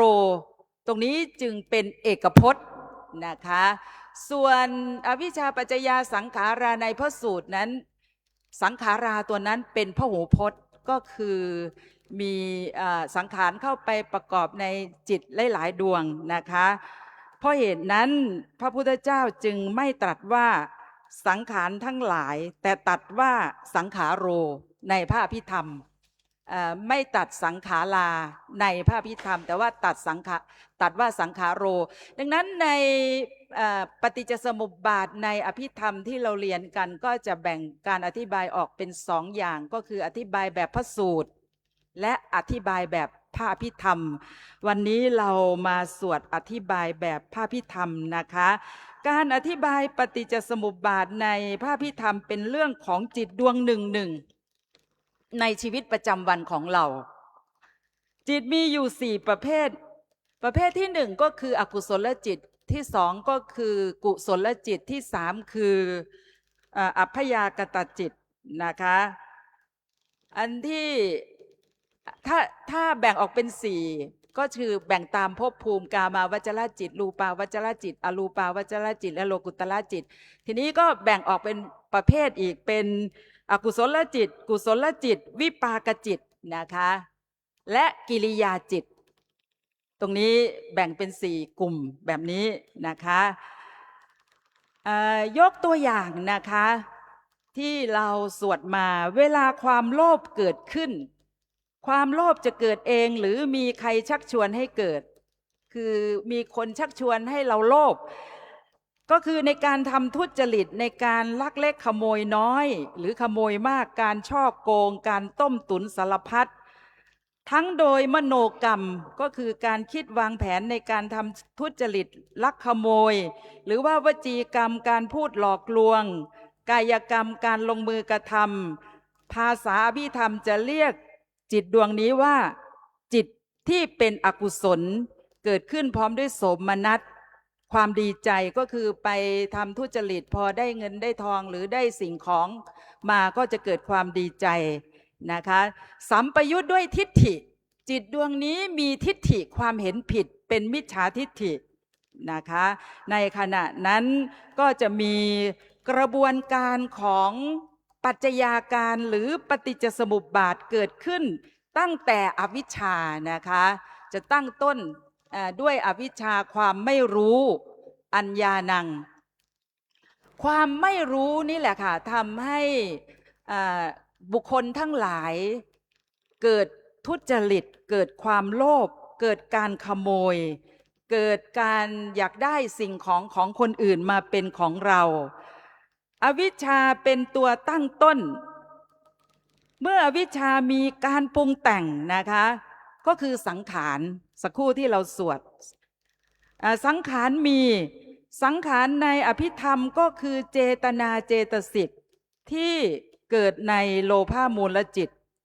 ดังนั้นจึงใช้คำว่าอวิชชาปัจจยาสังขาโรเมื่อสังขารเกิดขึ้นสังขารนี้เป็นสังขารที่เป็นอกุศลที่เป็นโลภะจิตนะคะก็มีกระบวนการเกิดขึ้นที่เราสวดสักครู่มีวิญญาณเกิดขึ้นนะคะวิญญาณก็จะเป็นโลภะมูลจิตตัวนี้จะเป็นตัววิญญาณโลภะมูลจิตเกิดขึ้นหลังจากนั้นก็จะเป็นนามเกิดขึ้นสักครู่ที่เราสวดนามก็คือได้แก่เวทนาขันธ์สัญญาขันธ์สังขารขันธ์เป็นกระบวนการของสภาวธรรมนะคะที่เกิดขึ้นเป็นส่วนหนึ่งหรือว่าเป็นกลุ่มของขันธ์ห้านะคะนามตัวนี้ก็คือตัวเวทนาสัญญาสังขารเกิดขึ้นอายตนะที่6ก็เกิดขึ้นสักครู่ที่เราสวดฉัฏฐายตนังอายตนะที่6นี้มุ่งหมายถึงอายตนะที่6ก็คือใจนะคะคือมนายตนะเกิดขึ้นเมื่อมนายตนะเกิดขึ้นผัสสะการกระทบกิริยาที่กระทบก็เกิดขึ้นส่งมาที่ความรู้สึกค่ะความรู้สึกถ้าเป็นโลภะนะคะความรู้สึกในขณะนั้นก็จะเป็นสุขเวทนาหรือเป็นโสมนัสเวทนาเพราะว่าไปขโมยเหมือนอย่างพวกไปหลอกลวงไปช่อโกงพวกแก๊งสแกมเมอร์อะไรพวกนี้ค่ะไปหลอกเขามาอันนี้ขบวนการของปัจจัยาการค่ะมันทำงานเริ่มตั้งแต่อวิชชาดังที่ท่านได้สวดมานะคะจนกระทั่งถึงเวทนาเพราะว่า ไปหลอกลวงต้มตุ๋นเขาได้เงินเข้ามาแล้วเขาก็ดีใจอันนี้ตัวเวทนาตัวนี้เกิดขึ้นนะคะเป็นโสมนัสเวทนาหรือเป็นสุขเวทนา เมื่อเมื่อเวทนาเกิดขึ้นทรงต่อมาที่ตัณหาค่ะตัณหากามตัณหาเกิดขึ้น เพราะว่าไปติดใจในสิ่งของที่ไปหลอกลวงเขามาได้นะคะแล้วเกิดการยึดมั่นอุปาทานค่ะยึดมั่นเมื่อเกิดการยึดมั่นก็ส่งมาที่ภพในที่นี้หมายถึงกรรมภพนะคะก็คือการทำกรรมกรรมคือการไปหลอกลวงก็มีการคิดวางแผนนะคะแล้วก็มีการไปโทรศัพท์ไปหลอกลวงเขาจนกระทั่งได้เงินเข้ามาทำทุกอย่างอันนี้ก็เป็นกรรมทำให้อุปัติภพเกิดขึ้นก็คือไปเกิดในที่ที่ไม่ดีหลังจากที่เขาเสียชีวิตไปแล้วนะคะหลังจากภพเกิดขึ้นก็จะมีชาตินะคะเมื่อมีชาติเกิดขึ้นก็จะมีชรามรณะหมุนเวียนกันไปเป็นวัฏจักรเมื่อว่าโดยปัจจัยาการกระบวนการก็จะมีอยู่11นะคะเวลาเราไปนับดูว่าปัจจัยาการของปฏิจจสมุปบาทเนี่ยวิชาปัจจยาสังขาราสังขารปัจจยาวิญญาณังอันนี้กระบวนการเหล่านี้มีอยู่11กระบวนการแต่ถ้านับเป็นองค์ธรรมมีอยู่12องค์ธรรมองค์ธรรมที่หนึ่งก็คือตัวอวิชชาหรือตัวโมโหโมโหในที่นี้หมายถึงความหลงนะคะไม่ใช่ตัวโกรธตัวโกรธก็จะเป็นตัวโทสะองค์ธรรมตัวที่สองก็คือสังขารสังขารในอภิธรรมนี้ได้แก่เจตนาที่เกิดในขณะจิตนั้นตอนนี้กำลังอธิบายว่ากำลังเกิดในโลภะจิตก็จะเป็นเจตนาที่อยู่ในโลภะมูลจิตนะคะก็มีวิญญาณเกิดขึ้นมีนามเกิดขึ้นมีอายตนะที่6ก็คือใจนะคะหรือมนายตนะมีผัสสะเวทนาตัณหาอุปาทานภพชาติแล้วก็ตัวที่12คือชรามรณะนะคะอันนี้ก็เป็นองค์ธรรมความโลภก็มีทั้งหมด8ดวงนะคะใน8ดวงนั้นก็มีเจตนาเกิดขึ้นทุกดวงแต่ละขณะจิตทีนี้ความโกรธความเครียดแค้นความเสียใจเกิดขึ้นพร้อมด้วยโทมนัสกระบวนการของธรรมก็คือจะมีอวิชชาความไม่รู้เป็นปัจจัยส่งให้เกิดสังขารการปรุงแต่งค่ะเจตนาที่เกิดขึ้นในโทสะมูลจิตในขณะจิตการเกิดขึ้นจะมีความโกรธที่เกิดขึ้นเองหรือว่าความโกรธที่มีคนชักชวนให้โกรธนะคะก็จะมีกระบวนการของอวิชชาสังขารแล้วก็วิญญาณตัวนี้ก็จะเป็นตัวจิตนะคะเป็นโทสะมูลจิตส่งมาที่นามตัวนี้ก็จะเป็นเวทนาสัญญาสังขารส่งมาที่ฉัฏฐายตนะมาเป็นอายตนะทางใจนั่นก็คือมนายตนะนะคะอายตนะที่6ส่งมาที่ผัสสะมาเวทนาตัวนี้เป็นโทมนัสนะคะในขณะที่เราโกรธก็จะมีอาการเสียใจกุ้มใจหงุดหงิดใจโกรธมีลักษณะความไม่สบายใจปฏิฆะส่งมาที่ปฏิฆะนะคะเวทนาแล้วก็มาปฏิฆะเลยเวทนาเป็นเหตุให้เกิดปฏิฆะอันนี้ในพระไตรปิฎกว่าไว้อย่างนั้นนะคะเมื่อปฏิฆะเกิดขึ้นเป็นปัจจัยอธิโมกข์นะคะจะเกิดขึ้นต่อจากปฏิฆะในโทสะมูลจิตท่านใดที่เรียนพระอภิธรรมมาจะมีปฏิฆะเป็นเหตุทำให้อธิโมกข์นะคะอธิโมกข์เกิดต่อจากปฏิฆะก็คือการตัดสินอารมณ์ว่าเป็นความโกรธพออธิโมกข์เกิดขึ้นก็จะเป็นปัจจัยให้ภพเกิดขึ้นนั่นก็คือกรรมภพนะคะเป็นกรรมที่ไม่ดีพอภ ภพเกิดขึ้นเมื่อเราทำกรรมไม่ดีเราก็จะเกิดชาตินะคะแล้วก็เกิดชรามรณะหรือเราเกิดความสงสัยค่ะสงสัยไม่เชื่อในคุณพระพุทธพระธรรมพระสงฆ์บิดามารดาครูอาจารย์นรกสวรรค์ชาตินี้ชาติหน้าว่ามีจริงหรือไม่ความเชื่อความสงสัยลังเลใจนั้นนะคะก็จะมีกระบวนธรรมของปฏิจจสมุปบาทเกิดขึ้นอีกเริ่มต้นอวิชชานะคะเป็นปัจจัยสังขารเกิดขึ้นเมื่อสังขารเกิดขึ้นวิญญาณนามสังเกตนะคะไม่มีคำว่ารูปมีนามเพราะมุ่งหมายถึงตัวเวทนาสัญญาสังขารจึงโฟกัสไปที่นามและมีอายตนะที่6ฉัฏฐายตนะเกิดขึ้นส่งมาที่ตัวผัสสะส่งมาที่เวทนาในขณะที่สงสัยจะเป็นเวทนาเฉยๆนะคะเป็นอทุกขมสุขเวทนาหรืออุเบกขาเวทนาเพราะเวทนาเป็นปัจจัยวิจิกิจฉาค่ะวิจิกิจฉาจึงเกิดขึ้นเพราะวิจิกิจฉาเป็นปัจจัยภพจึงเกิดขึ้นนะคะเพราะภพเป็นปัจจัยชาติจึงมีเพราะชาติมีชรามรณะจึงมีหรือในชีวิตประจำวันของเราเกิดความฟุ้งซ่านคิดเรื่อยเปื่อยไปเรื่อยๆนะคะในขณะที่ท่านคิดเรื่อยเปื่อยไปเรื่อยๆนั้นสภาวะของอุทธัจจะเกิดขึ้นอุทธัจจะตัวนี้เป็นตัวโมหะสักครู่ที่ท่านได้สวดโมโหหรือโมหะอวิชชาคือโมหะตัวอุทธัจจะเกิดขึ้นก็จะมีกระบวนธรรมค่ะความฟุ้งซ่านเกิดขึ้นกระบวนธรรมก็เริ่มต้นตั้งแต่อวิชชาเป็นปัจจัยสังขารก็ปรุงแต่งเกิดขึ้นนะคะคือตัวเจตนาแล้วตัววิญญาณก็ขบวนการเหมือนเดิมค่ะจนกระทั่งถึงเวทนาค่ะเวทนาที่ในขณะที่เราคิดฟุ้งซ่านเรื่อยเปื่อยไปเรื่อยๆจะเป็นอทุกขมสุขเวทนาหรืออุเบกขาเวทนาแล้วก็ส่งผลให้อุทธัจจะเกิดขึ้นนะคะอุทธัจจะความฟุ้งซ่านแล้วอุทธัจจะตัวนี้ก็จะเป็นปัจจัยให้อธิโมกข์เกิดขึ้นในการตัดสินอารมณ์ในขณะที่ฟุ้งซ่านก็มีการตัดสินอารมณ์นะคะอธิโมกข์ก็จะเป็นปัจจัยให้เกิดภพการท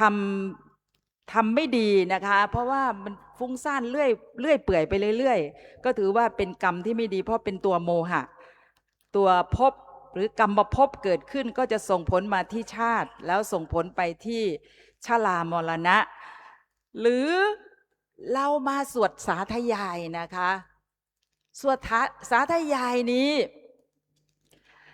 ถ้าเรานึกถึงสังขารมันเกิดก็คือจะเป็นปุญญาภิสังขารปรุงแต่งในทางที่ดีแต่ในทางอภิธรรมนะคะทางอภิธรรมนี้ก็จะเริ่มต้นอยู่ที่กุศลมูลจะไม่บอกว่า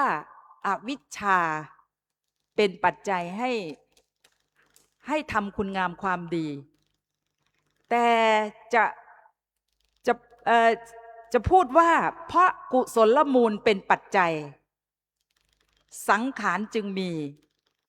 ก็คือเจตนาที่อยู่ในมหากุศลจิต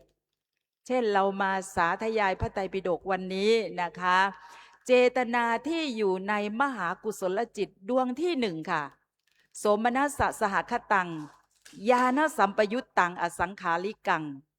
เจตนาตัวสังขาโรตัวนี้เกิดอยู่ในมหากุศลจิตนะคะ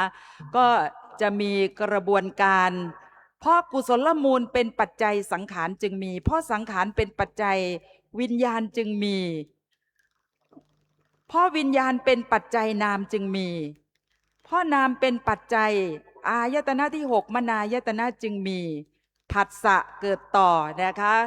กระบวนการก็มาถึงเวทนาช่วงเวทนานะคะเวทนาตัวนี้จะเป็นโสมนัสเวทนาเพราะว่าเรามาสวด สาธยายพระไตรปิฎกหรือเรามารักษาศีลเจริญภาวนาในพระอุโบสถวัดมหาธาตุสวดมนต์สวดพรกันเป็นประจำนะคะเวทนาของท่านนี้จะเป็นโสมนัสเวทนาหรือสุขเวทนาเวทนาตัวนี้เป็นเหตุให้เกิดปัสสาทะนะครับปกติแล้วเวลาเราสวดเราก็จะบอกว่าเวทนาเป็นเหตุให้เกิดตัณหาแต่ในขณะที่มหากุศลจิตดวงที่หนึ่งดวงที่สองดวงที่สามดวงที่สี่จนกระทั่งถึงดวงที่แปดเกิดขึ้นตัณหาไม่เกิดนะคะเวทนาจะเป็นปัจจัยให้เกิดปัสสาทะตรงนี้ค่ะท่านใดที่สนใจไปอ่านพระไตรปิฎกเล่มที่35นะคะพระอภิธรรมปิฎกเล่มที่35จะอธิบายกระบวนการของปัจจัยาการที่ในจิตแต่ละดวงละดวงไว้อย่างน่าสนใจนะคะเวทนาเป็นปัจจัยให้เกิดปัสสาทะก็คือความเลื่อมใสปัสสาทะเป็นปัจจัยให้เกิดอธิโมกข์นะคะและอธิโมกข์เป็นปัจจัยให้เกิดภพภพเป็นปัจจัยให้เกิดชาติชาติเป็นปัจจัยให้เกิดชรามรณะอันนี้ในกรณีที่ท่านรักษาศีลเจริญภาวนาหรือทำคุณงามความดีเอื้อเฟื้อเผื่อแผ่ตรงนี้มหากุศลจิตเกิดขึ้นและเจตนาที่ในมหากุศลจิตแต่ละดวงละดวงนั่นแหละค่ะดังนั้นจึงใช้คำว่าสังขาโรนะคะเพราะมุ่งหมายถึงเจตนาดวงเดียวในจิตแต่ละขณะนะคะหรือบุคคลที่ได้บรรลุปฐมฌานมีปฐวีกสิณเป็นอารมณ์ในขณะนั้นก็จะมีรูปาวจรกุศลปฐมฌานเกิดขึ้นกระบวนการของปฏิจจสมุปบาทก็เกิดขึ้นเริ่มต้นที่กุศลมูลกุศลมูลเป็นปัจจัยให้เกิดสังขารนะคะสังขารในที่นี้ก็คือเจตนาที่อยู่ในรูปาวจรปฐมฌานกุศลจิตนะคะมุ่งตรงไปตรงนั้นก็จะมีกุศลมูลเป็นปัจจัยให้เกิดสังขารสังขารเป็นปัจจัยให้เกิดวิญญาณวิญญาณเป็นปัจจัยให้เกิดนามนามเป็นปัจจัยให้เกิดอายตนะที่6นามคำว่านามนี้ก็ได้อธิบายไปแล้วว่าได้แก่เวทนาสัญญาสังขารหรือที่ท่านสวดเวทนาขันโทสัญญาขันโทสังขารขันโทนะคะกระบวนการก็จะมาถึงตรงเวทนาเป็นปัจจัยปัสสาทะจึงมีอันนี้เวทนาเป็นปัจจัยไม่ใช่ตัณหาเกิดขึ้นนะเพราะว่าเจตนาตรงนี้อยู่ในปฐมฌานกุศลปฐมฌานนะคะฌานที่1เพราะปัสสาทะเป็นปัจจัยจึงเกิดอธิโมกข์นะคะเพราะอธิโมกข์เป็นปัจจัยภพจึงมีเพราะภพมีชาติจึงมีเพราะชาติมีชรามรณะจึงมีนอกจากนั้นในอรูปาวจรกุศลฌานจิตเริ่มตั้งแต่อากาสานัญจายตนะวิญญาณัญจายตนะอากิญจัญญายตนะและเนวสัญญานาสัญญายตนะทุกขณะจิตมีกระบวนการปัจจัยาการเกิดขึ้นเริ่มต้นที่กุศลมูลเป็นปัจจัยค่ะสังขารจึงมีเพราะสังขารเป็นปัจจัยวิญญาณจึงมีจนกระทั่งถึงเวทนาค่ะเพราะเวทนาเป็นปัจจัยปัสสาทะจึงมีตรงนี้ใช้ปัสสาทะเพราะปัสสาทะเป็นปัจจัยอธิโมกข์จึงมีอธิโมกข์ก็คือการตัดสินอารมณ์นะคะเพราะอธิโมกข์เป็นปัจจัยภพจึงมีเพราะภพเป็นปัจจัยชาติจึงมีเพราะชาติเป็นปัจจัยชรามรณะจึงมีแม้แต่โลกุตละกุศลนะคะบุคคลที่ได้บรรลุโลกุตละกุศลจิตในขณะจิตที่เป็นในขณะที่โสดาปฏิมัคคจิตหรือสกทาคามิมัคคจิตอนาคามิมัคคจิตอรหัตมัคคจิตเกิดขึ้นในขณะนั้นนะคะเพราะว่าพวกมัคคจิตโสดามัคนี่จะเกิดขึ้น1ขณะจิตเท่านั้นในชีวิตของบุคคลที่เจริญวิปัสสนา สกทาคามิมรรคจิตก็จะเกิดขึ้นขณะเดียวเท่านั้นในขณะที่บุคคลเจริญวิปัสสนาจนกระทั่งถึงสกทาคามิมรรคนะคะและอนาคามิมรรคอรหัตตมรรคตรงนี้จะมีกระบวนธรรมของปฏิจจสมุปบาทเกิดขึ้นเริ่มตั้งแต่กุศลมูลนะคะเพราะกุศลมูลเป็นปัจจัย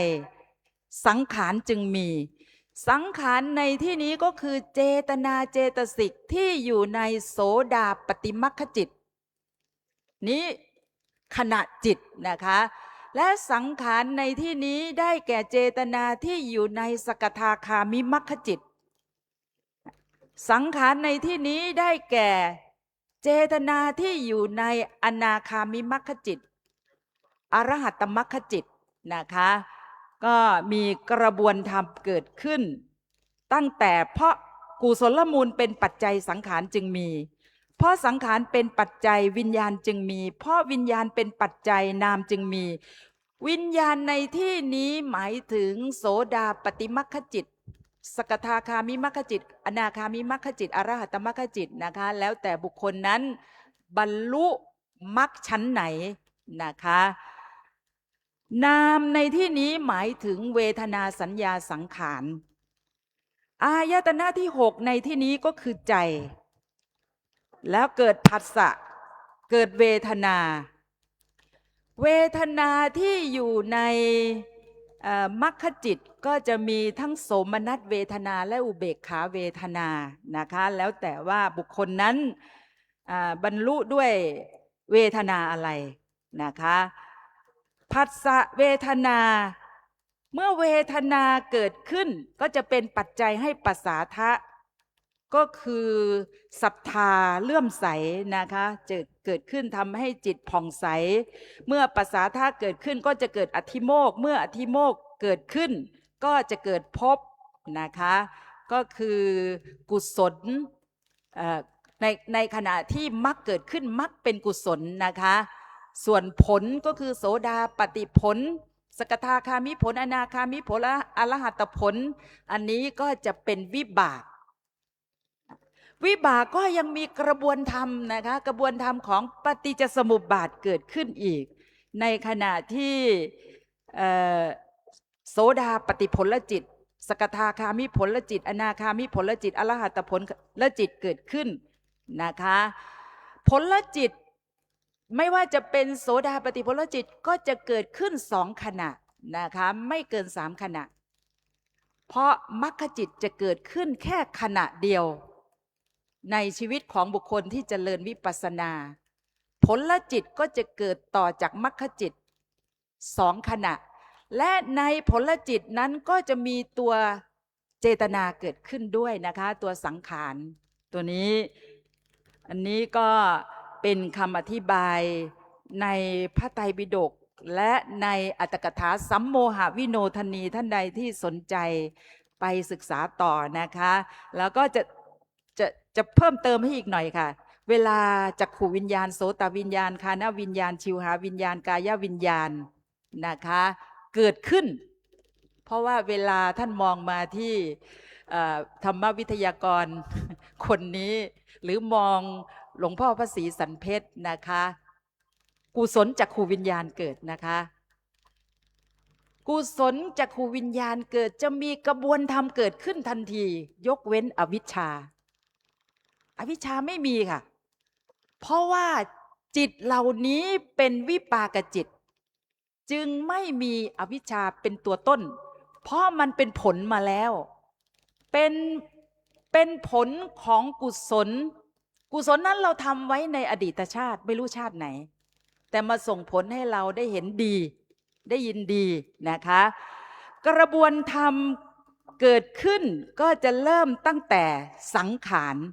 เพราะสังขารเป็นปัจจัยวิญญาณจึงมี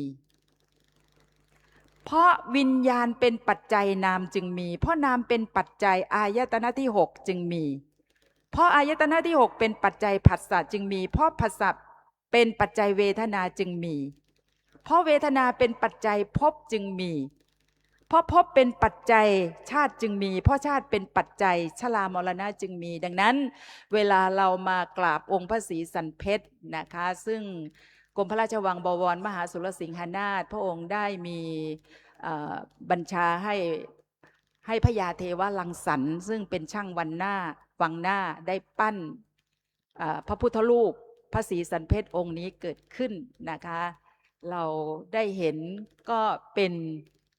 กุศลวิบากจักขุวิญญาณนะคะและในขณะนั้นก็มีกระบวนธรรมของปฏิจจสมุปบาทเกิดขึ้นแต่ท่านก็ไม่รู้เพราะว่ามันละเอียดเป็นสภาวธรรมส่วนจะปรุงแต่งเป็นอย่างไรนั้นอีกประเด็นหนึ่งค่ะเราเห็นพระพุทธรูปเราก็จะเกิดความยินดีเวทนาของเราก็จะปรุงแต่งต่อไปนะคะส่วนสภาวะธรรมสภาวะเวทนาจริงๆของจักขูวิญญาณที่เป็นกุศลนี้ก็จะเป็นอุเบกขาเวทนานะคะก็จบการบรรยายเพิ่มเติมในการสาธยายในวันนี้หวังว่าทุกท่านคงได้เข้าใจปัจจัยาการหรือปฏิจจสมุปบาทนะคะไม่มากก็น้อยอย่างมากก็คือได้เข้าใจอวิชชาปัจจยาสังขาโรในวันนี้นะคะถือว่าได้บำเพ็ญมหากุศลจิตดวงที่หนึ่งเพราะท่านมาไม่มีใครชักชวนหรือมีคนชวนแต่ในขณะที่ท่านนั่งสาธยายนี้จิตของท่านก็จะเป็นมหากุศลจิตดวงที่หนึ่งถึงแม้ว่าท่านจะมาด้วยมหากุศลจิตดวงที่สองแต่ในขณะสาธยายก็จะเป็นมหากุศลจิตดวงที่หนึ่งนะคะก็ขอจบการบรรยายเพิ่มเติมแต่เพียงเท่านี้นะคะสาธุดังๆ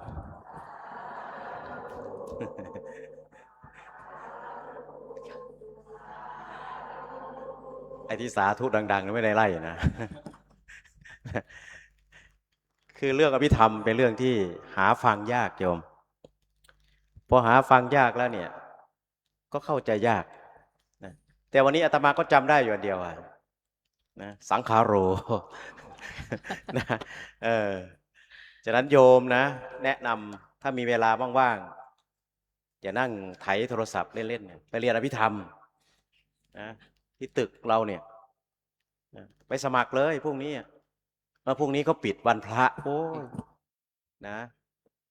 เราจะได้รู้อะไรเยอะแยะโยมเอาเวลาว่างๆเรามาเรียนอภิธรรมดีกว่าพอเรียนไปแต่ละข้อแล้วโยมก็จะได้เข้าใจว่าอาจารย์ดร.เมชีพูดมันคืออะไรนะโดยเฉพาะเรื่องความสับสนในชีวิตเราเนี่ยบางครั้งมันก็ทำให้เราไม่เข้าใจว่าจริงๆแล้วเนี่ยมันมีทั้งบุญทั้งบาปผสมกันอยู่มันอยู่ที่ว่าเราจะเอ็นไปทางไหนนะถ้าเราเอ็นไปทางดีเนาะมันก็จะเป็นกุศลวิบาก เป็นผลดีตอนนี้ก็จะเข้าสู่พิธีปิดโครงการมหาธาตุมหาธรรมก็อนุโมทนาบุญขอบคุณอาจารย์ดร.เมชีกฤษณาแล้วก็ที่สำคัญที่สุดก็ขอบคุณครูบาอาจารย์ทุกรูปที่มาร่วมสาธยายกันในวันนี้นะครับอาตมาก็เจริญพรขอบคุณญาติโยมทุกคนนะ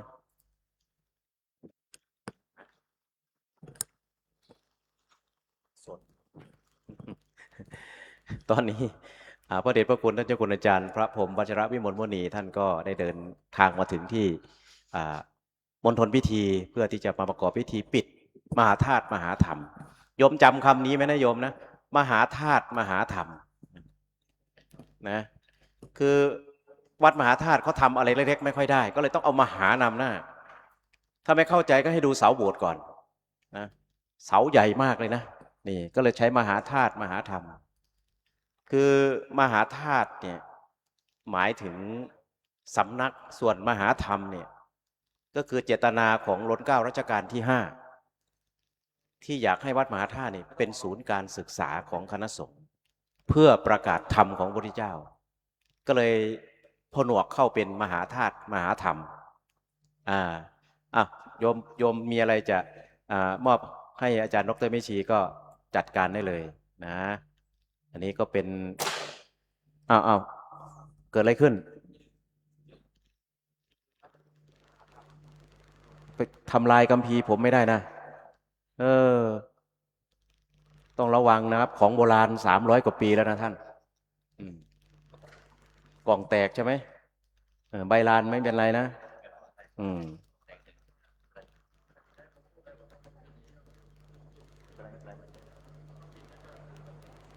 ที่จริงยังไม่ต้องเก็บก็ได้นะว่าไปอ่ะคัมภีร์โบราณนะ300 กว่าปีอืมฉะนั้นญาติโยมพอมีคำว่ามหาธาตุมหาธรรมเนี่ยเราก็เลยเพิ่มมาอีกคำหนึ่งว่านำสุขต่อมาก็จะถูกใช้เป็นก็เรียกว่ามอตโต้ของวัดมหาธาตุไปจนไม่รู้กี่ปีแหละนะก็ให้โยมจำไว้ว่ามหาธาตุมหาธรรมนำสุขเราก็จะมีโครงการนี้ไปเรื่อยๆเรื่อยๆนะไปจนกว่าจะมีโครงการใหม่ๆเกิดขึ้นซึ่งโยมคอยติดตามว่าเร็วๆนี้จะมีโครงการอะไรพิเศษขึ้นมาในวัดมหาธาตุเราและการสาธยายปิฎกก็จะต่อเนื่องไปเรื่อยๆไม่สิ้นสุดนะเพราะว่าอยากให้ญาติโยมนี่ได้มาเข้าใกล้คำสอนพระพุทธเจ้ามากขึ้นนะเป็นยังไงครับพร้อมหรือยังถ้าพร้อมก็บอกผมด้วยนะครับถ้าไม่บอกผมพูดไปถึง6 ทุ่มก็ได้ สงสัยโยมก็ใส่อะไรไม่รู้ในน้ำให้ฉันวันนี้กระท่อมหรือเปล่า นะวันนี้ก็ไปที่วัดโสธรที่8 ริ้วมาแล้วก็มาที่วัดอะไรคลองครุหรืออะไรสักอย่างหนึ่งนะอาตมาชอบไปเที่ยววัดโยมไปแล้วก็จะไปดูวัดเขานะก็จะได้เห็นความตั้งใจของเจ้าวาดแต่ละวัดว่าท่านอยากจะพัฒนาวัดยังไงไปเห็นแล้วก็ชื่นชมนะอย่างที่8 ริ้วก็โอ้ยิ่งใหญ่อาตมาไปตั้งแต่วัดโสธรนี่ยังไม่มีไอ้ศาลาครอบหลวงพ่อนะเป็นสังกะสีเป็นอะไรอยู่กลับมาครั้งนี้เนี่ยโอ้ยิ่งใหญ่มันอลังการเนี่ยโยมมันทำให้เราเห็นว่าถ้าเราทำอะไรใหญ่ๆเนี่ยคนมักจะจำเรียบร้อยแล้วเนาะ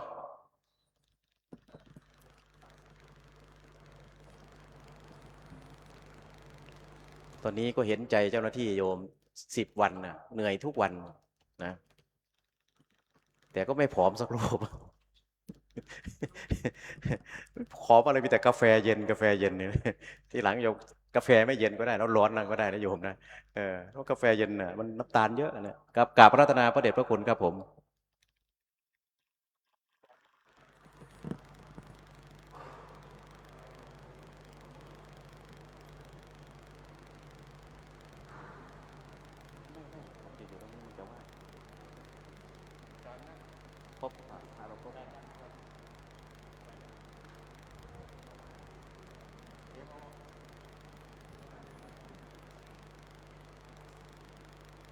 ครบเลย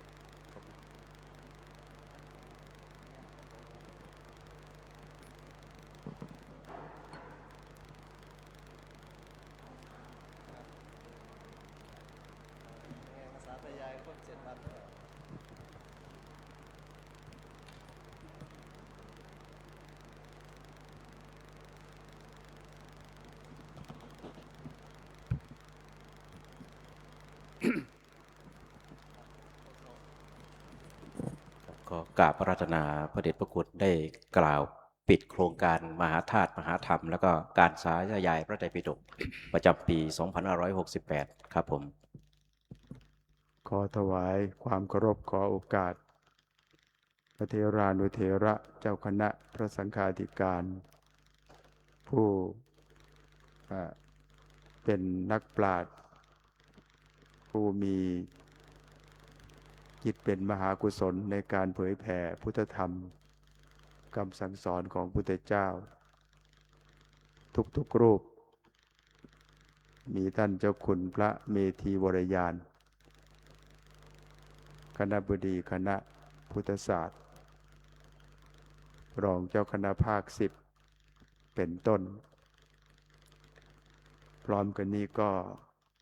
ขออนุโมทนาสาธุการต่อญาติโยมผู้เข้าร่วมในกิจกรรมส่งท้ายปีเก่าต้อนรับปีใหม่ ของคณะสงฆ์วัดมหาธาตุซึ่งเริ่มมาตั้งแต่วันที่ 24 ธันวาคมของปีที่แล้ว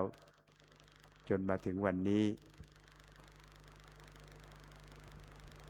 กับผมอาตมาภาพในนามของหลวงพ่อเจ้าวาด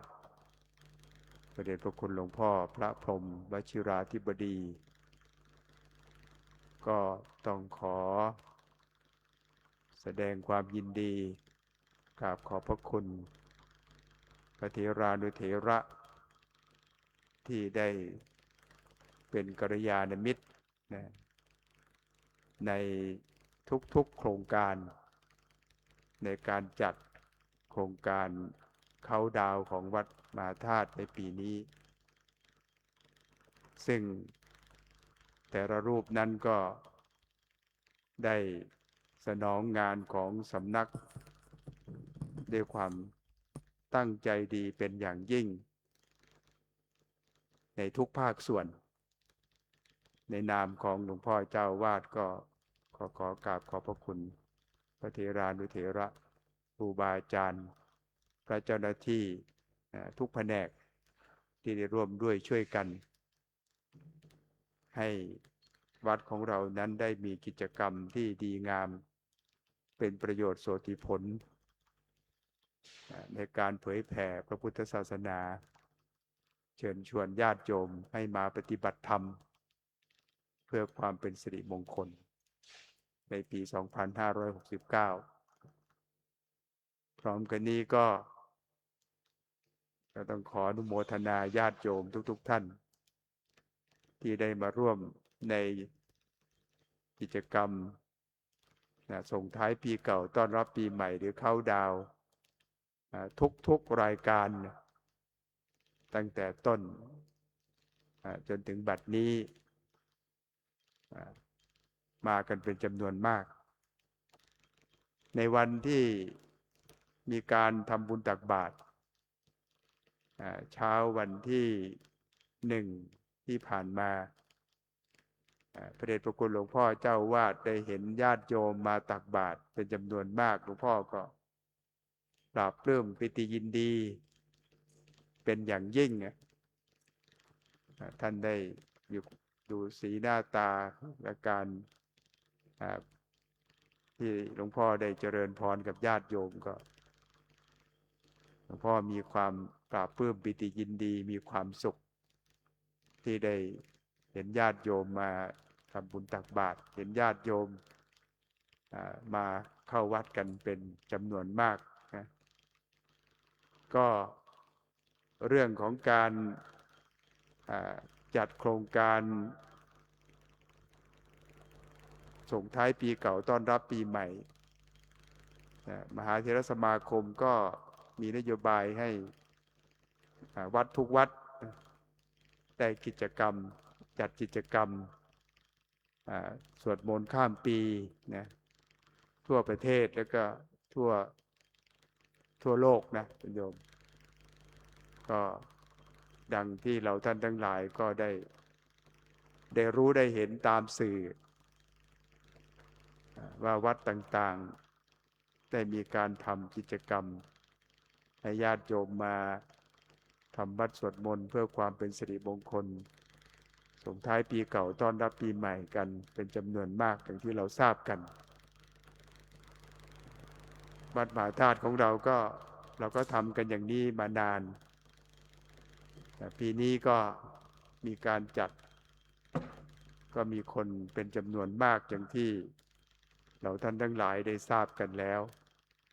เราก็จัดมาตั้งแต่วันที่24เนี่ยโครงการที่เราทำมาตลอดมีญาติโยมมาเข้าร่วมกิจกรรมโครงการสาธยายพระไตรปิฎกคณาจารย์พระเถระผู้มีความรู้ก็มาเป็นผู้นำญาติโยมก็มาร่วมสวดมาฟังธรรมะอย่างที่เราทราบกันนะแต่ที่สำคัญโครงการของวัดเราเนี่ยก็ ถ้าเราดูตามสื่อก็จะได้รู้ว่าใครมาบ้างไม่มาบ้าง เพราะว่ามีการถ่ายทอดสดไปทั่วโลกนะคุณโยมโครงการสาธยายพระไตรปิฎกของเราเนี่ยนะท่านเจ้าคุณเมธีวรยานเทศก็ถ่ายทอดไปทั่วโลกวันนี้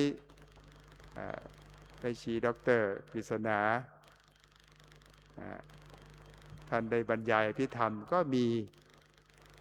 การถ่ายทอดไปทั่วโลกไม่ใช่ธรรมดานะก็เป็นที่น่ายินดีปราบปลื้มปิติยินดีที่ได้พบได้เห็นกิจกรรมของวัดเราครูบาอาจารย์ได้ช่วยกันวัดมหาธาตุของเราก็เป็นวัดที่มีบรรยากาศแบบนี้มานานแล้วในเรื่องของการปริยัติธรรมการปฏิบัติเนี่ยมีมานานแล้วนะคือเป็นสถานที่ที่มีคนมาฟังธรรมมากวัดหนึ่งในประเทศไทยนะในพระอุโบสถก็มีเป็นประจำเมื่อก่อนนี่ก็มีที่ตำหนักสมเด็จนะอาคารมหาวิทยาลัยมหาจุฬาลงกรณราชวิทยาลัยตึก3 ชั้นแล้วก็มีที่ตึกมหาธาตุวิทยาลัยแล้วก็มีที่ธรรมวิจัยในช่วงที่อาตมาเป็นเนรเล็กมาอยู่วัดมหาธาตุตามลานอโศกออกไปทางโรงพิมพ์ก็ล้วนแล้วแต่เป็นสถานที่มีการฟังธรรมทั้งนั้นน่ะคนอยากจะมาฟังธรรมก็มาวัดมหาธาตุเป็นตลาดธรรมะที่มีมานานเมื่อครูบาอาจารย์ทั้งหลายท่านได้ถึงแก่มรณภาพได้เห็นครูบาอาจารย์ได้มาทำหน้าที่เผยแผ่ธรรมะพระไตรปิฎกการปฏิบัติวิปัสสนากรรมฐานการเทศนานี่ก็ทุกท่านเห็นแล้วก็ต้องปราบปลื้มปิติยินดีเป็นอย่างยิ่งเมื่อก่อนคนมาก็ถึงเห็นสมัยนี้ถึงคนไม่มาแต่คนก็เห็นเพราะว่ามีการถ่ายทอดสดไปทั่วโลกก็เป็นความสมัยใหม่นะเพราะฉะนั้นมันก็มีเหตุปัจจัยทำให้ครูบาอาจารย์นี่มีแรงจูงใจเหมือนกันว่าที่เทศอยู่ก็ดีที่สาธยายพระไตรปิฎกก็ดีเนี่ยทำบุญสุนทรทานต่างๆตักบาตรเนี่ย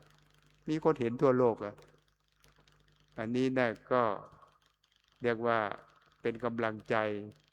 ของผู้เข้าร่วมกิจกรรมทุกฝ่ายก็เป็นที่น่ายินดีปีหน้าก็เข้าใจว่าครูบาอาจารย์ทั้งหลายเจ้าคณะพระสังฆาธิการก็คงจะได้ไปจัดในทำนองนี้อีกนะเพื่อให้ญาติโยมทั้งหลายได้มาเข้าร่วมกิจกรรมอย่างนี้ก็เป็นการเผยแผ่เป็นงานเผยแผ่ที่สำคัญก็ญาติโยมทั้งหลายก็ปีหน้าก็มาร่วมอีกนะมาร่วมในกิจกรรมอย่างนี้อีกนะก็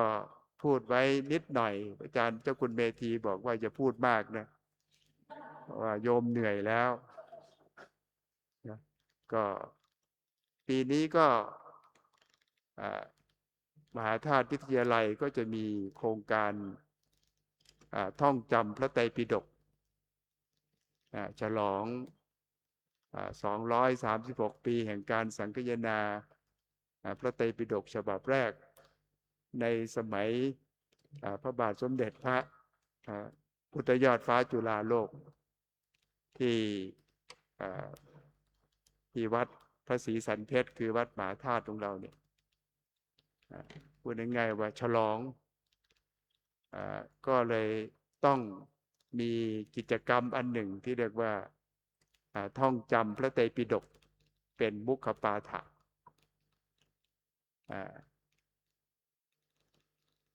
ท่องจำยังไงก็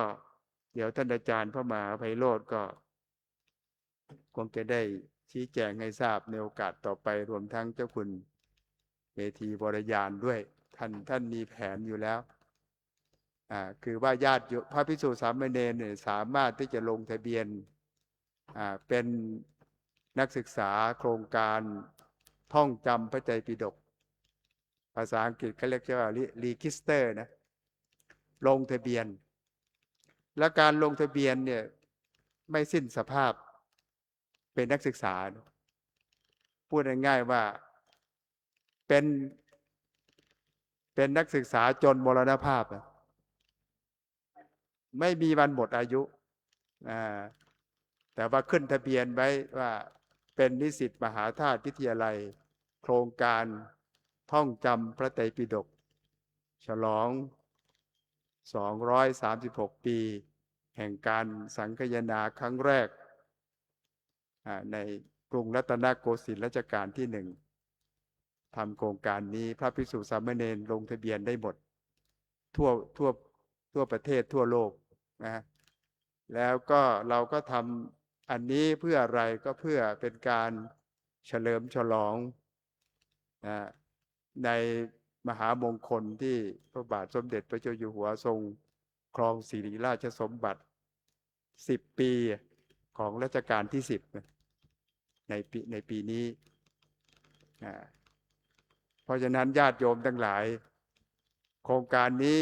จะทำให้กิจกรรมวันส่งท้ายปีใหม่ส่งท้ายปีเก่าต้อนรับปีใหม่นี่มีรายละเอียดมากขึ้นเช่นอะไรโครงการส่งเสริมให้ญาติโยมพระภิกษุสามเณรท่องจำมหาสมยสูตรให้ได้มีการเรียนวิธีการสวดมหาสมยสูตรทุกวันพระได้คุยกับท่านเจ้าคุณ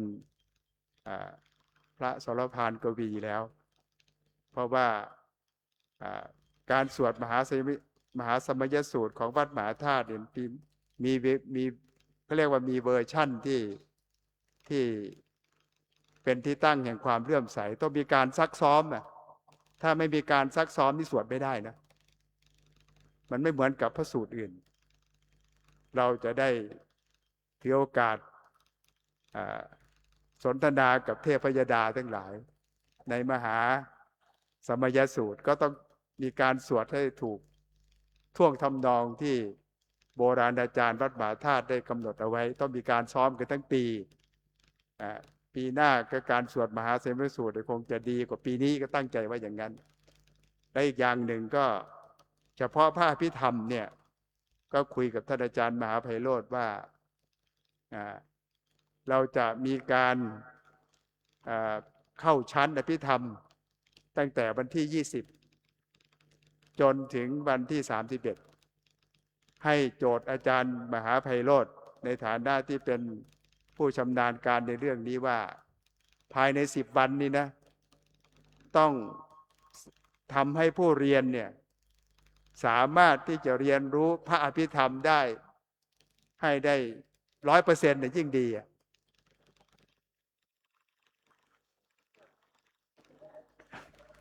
แล้วก็ผู้ที่จบโครงการที่ว่ามาใน10 วันเนี่ยก็อาจารย์ไพโรจน์ก็จะมีรางวัลมีเซอร์ติฟิเคตให้แต่ว่าข้อสำคัญคือว่า10 วันเนี่ยต้องรู้เรื่องพระอภิธรรมหมดเลยพระอภิธรรมนี่จะแนวเรียนนะแนวเข้าชั้นนะอาจจะท่องตามที่อาจารย์เห็นว่าให้สมควรท่องแต่ว่าส่วนพระวินัยพระสูตรก็เป็นไปตามปกติที่ลานธรรมข้างพระบดกนะอันนี้ก็คิดเอาไว้กับอาจารย์ไพโรจน์ลองดูนะอันนี้ก็เป็นโครงการในปีหน้านะสำหรับพระอภิธรรม10 วันนี่เป็นไงน่าจะได้เกือบ 100%อาจารย์ยืนยันนะ ยืนยันว่า100% 10 วันนะท่านย่อได้อะแล้ว10 วันน่ะได้ไหมจ๊ะพอได้แต่บางอย่างเพราะฉะนั้นญาติโยมที่มีความรู้หรืออยากจะมีความรู้ในทางพระอภิธรรมเนี่ยก็รักษาสุขภาพไว้ให้ดีว่าจะเรียนพระอภิธรรมภายใน10 วันนี่รู้เรื่องไม่ต้องไปรอถึง10 ปีนะ7 ปีไม่ต้องไปอันนี้ก็ให้โจทย์อาจารย์ไพโรจน์ไปแล้วอันนี้ก็เป็นเรื่องที่อยู่ในโครงการท่องจำพระไตรปิฎกนะเป็นเรียกว่าเป็นมุขปาฐะนะเพราะฉะนั้นอันนี้ย่อๆนะคุณโยมที่สำคัญก็มีเท่านี้นะมั้งมีเท่านี้ก็แล้วมีเรื่องอะไรก็จะเล่าเป็นช่วงไปวันนี้ดึกแล้วก็พอสมควรแก่เวลาก็อาตมาพร้อมทั้งคณะสงฆ์ทั้งปวงก็จะได้สวดต่ออายุให้กับญาติโยมทั้งหลายอุณหิตสวิชัยกับท่านเจ้าคุณพระเมธีวรญาติให้พรด้วยอุณหิตสวิชัยให้ญาติโยมทั้งหลายมีอายุมั่นขวัญยืน100 ปีขึ้นไปอาทิอุณหิสวิชโยธัมโมโลเกอนุตตโรสัพพสัตตหิตัตถายตังตวังคันหาหิเทวเตปริวัตเจราชทันเดอมโนเสหิปาวเกปยาเกนาเกวิเสภูเตอาการมรเนนวาสัพพสมามรณามุตโตตเปตวาการมาริตังตัสเสวะอานุปานะโหตุเตโวสุขิสตาสุตตสีลังสมาทายธรรมังสุจริตังเจเรตัสเสวะอานุภาเวนะโหตุเตโวสุขิสตาลิกิตังกินจิตังปูชังทารนังวาจานังกะลุงปเรสังเทสนังสุตวาตัสสะอายุปวัตติติสุนัขขัตตังคาลังสุปปาตังสุโอติตังสุขโนสมุตโตจะสุยิทังพรหมจาริสุปตักขินังกายกรรมังวาจากรรมังปตักขินังปตักขินังมโนกรรมังปณิติเตปตักขินาปตักขินานิกัตวานรพันตัตเตปตักขิเนภวตุสัพพมังคลังราคันตุสัพพเทวตาสัพพพุทธานุภาเวนัสธาโสติภวันตุเตภวตุสัพพมังคลังราคันตุสัพพเทวตาสัพพธัมมานุภาเวนัสธาโสติภวันตุเตภวตุสัพพมังคลังราคันตุสัพพเทวตาสัพพสังฆานุภาเวนัสธาโสติภวันตุเตอรหังสัมมาคุณโยม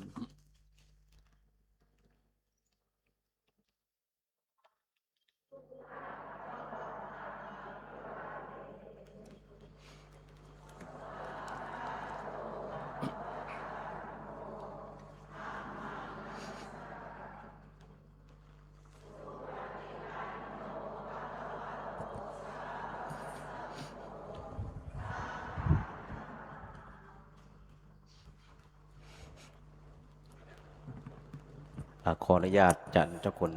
นะครับขออนุญาตถ่ายรูปเก็บไว้เป็นที่ระลึกนะครับ